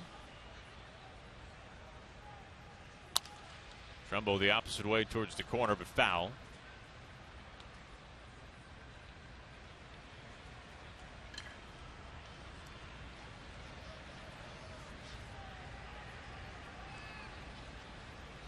And the Rangers have tied the ball game up in San Diego, 2-2. Rangers trying to track down the Astros. Correa ranging, can't get it. Goody into second base. Trumbo's first hit tonight. It comes here in the ninth. The Mariners have the first two reach. And that will bring up Logan Morrison. Logan came on as a pinch hitter for Romero, worked a walk. Take a look at the swing by Trumbo.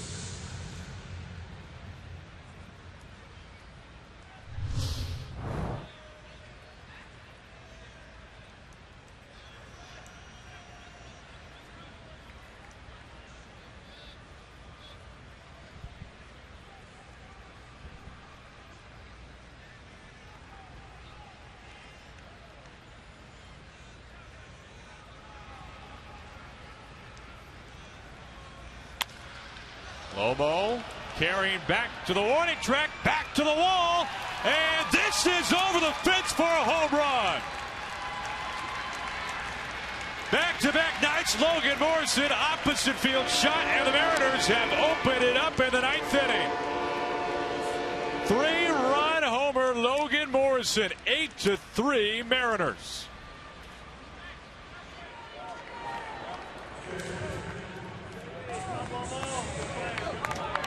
They hit a 2-run home run, pinch hit home run last night into right field, and this time he just goes with the fastball. It's elevated for him. He hits it pretty good. Not sure if it's going to get out or hit off the wall, and he has just enough of it to put it in the first row. You're in the front row right here. And a quick 3 runs for the Mariners. First 3 men reaching: Goody, Trumbo, and Logan Morrison.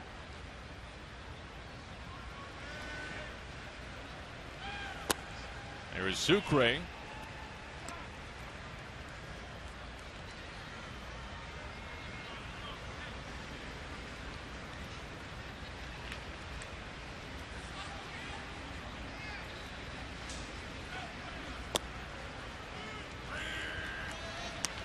We were talking about it earlier when Lomo stepped in. Entering that at bat, over half of his home runs 7th inning or later, and that trend continues tonight. And was helped out last night as well. Weak wave and a miss there by Sucre, who's disposed of quickly. Out number 1. That'll bring up one of the stars of the game tonight, Sean O'Malley. What a night. Getting the start in center field, hitting 9th in the lineup. He's been on base all 4 times. He is 3 for 3, walked back in the 4th inning. He's driven in a couple of runs, and he scored a run.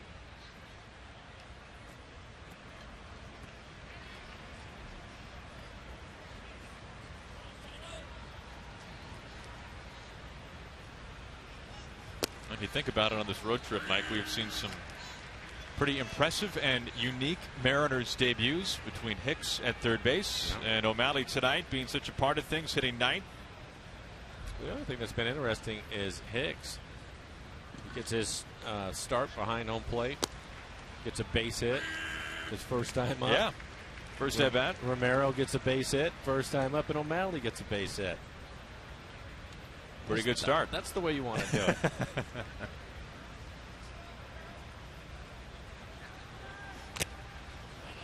Fouled back off of Conger. Well, this ballpark has really started to empty out at this point.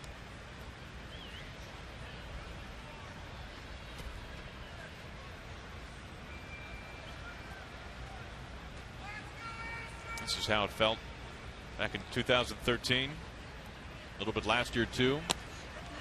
Tough years for the Astros. And well, O'Malley is mortal, apparently. He is retired after reaching each of his last 4 times. Borderline pitch, probably off the plate. You can see Logan talking to Edgar Martinez. Edgar had a big smile on his face. Why not?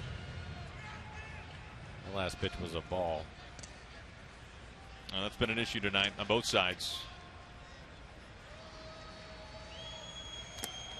Back to the top of the order, Marte.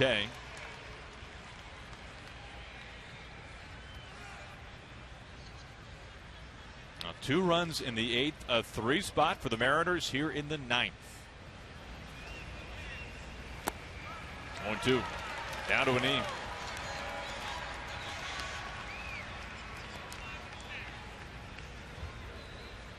Wilhelmsen, some big pitching in the bottom of the 8th inning, facing the tying run.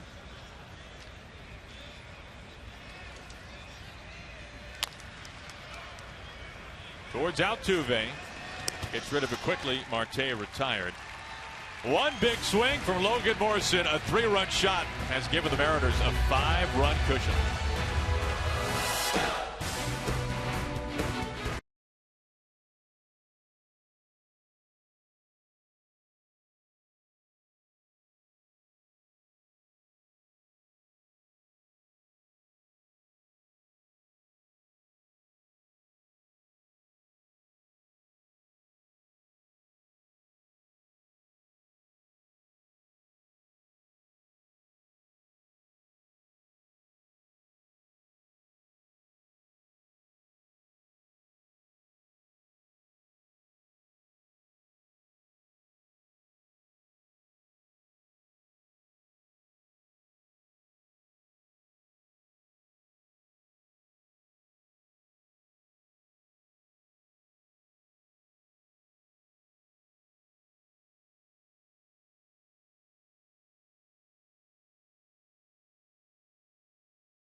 That, Brad. Much easier. Big time 3-run homer for Lomo as Seth Smith has taken over in right field. Tom deserved it because he came in a tough situation in the 8th inning and was able to get out of it. Facing Gomez.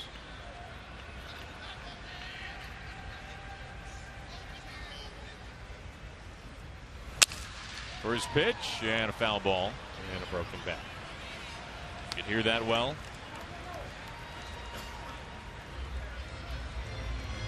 Astros down to their final 3 outs, trailing by 5 runs.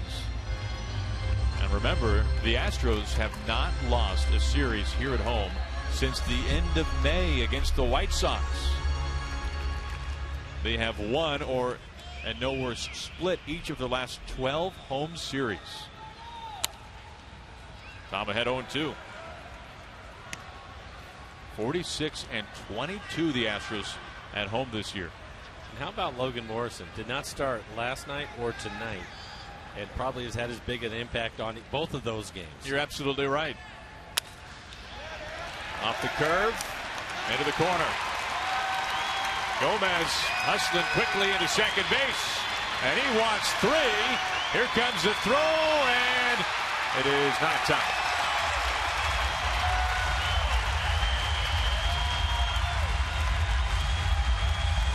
Gomez's first hit tonight, a 3-base hit.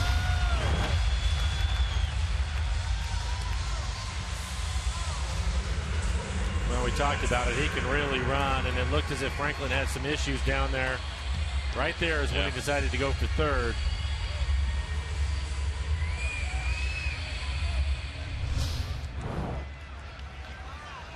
As you would guess, the Mariners now with a 5-run lead play their infield back.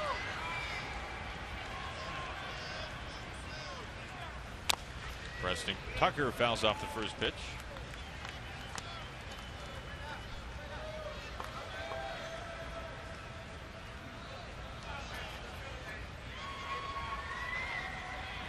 Tucker just recalled today from AAA, but he's seen a lot of time in the big leagues this year.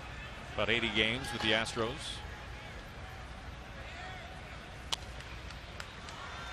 And Wilhelmsen works ahead of Tucker 0-2, just like he did to Gomez.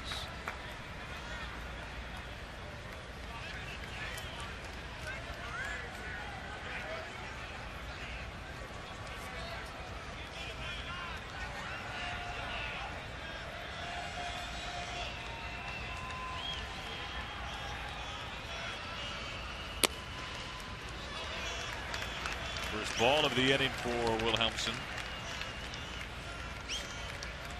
That time missing with the fastball.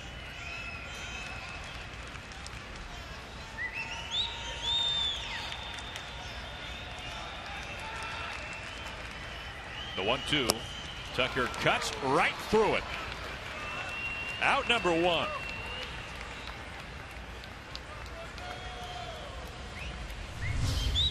And we'll take a look at it. Sure, maybe the changeup. 87 miles an hour. Tom has been throwing 95, 96.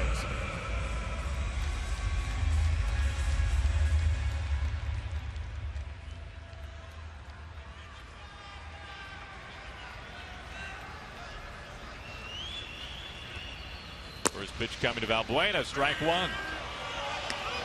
Lining it up at 97 that time. Valbuena, some words for Ted Barrett.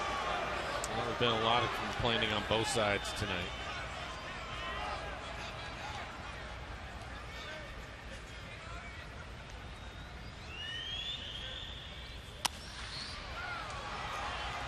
Foul ground. Seager, Marte, and it is Marte to make the catch. Foul territory, out number 2. Now the Mariners are 1 out away from a road series win here in Houston. See Marte covering a lot of ground. Right on the spot. Looked like that would have been a fair ball. No, foul territory.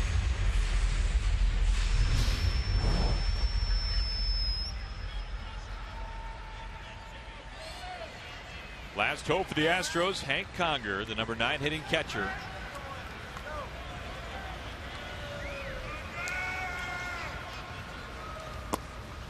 And Conger eyes the first pitch strike.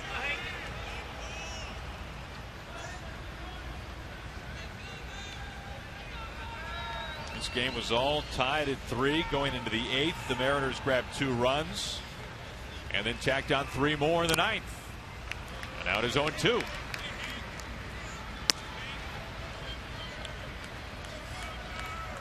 Walker a quality start, 6 2/3, 3 runs.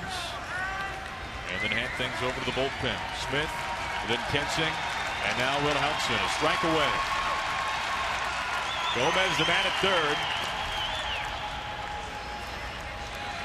Good play by Sucre on a breaking ball. That was his curve ball.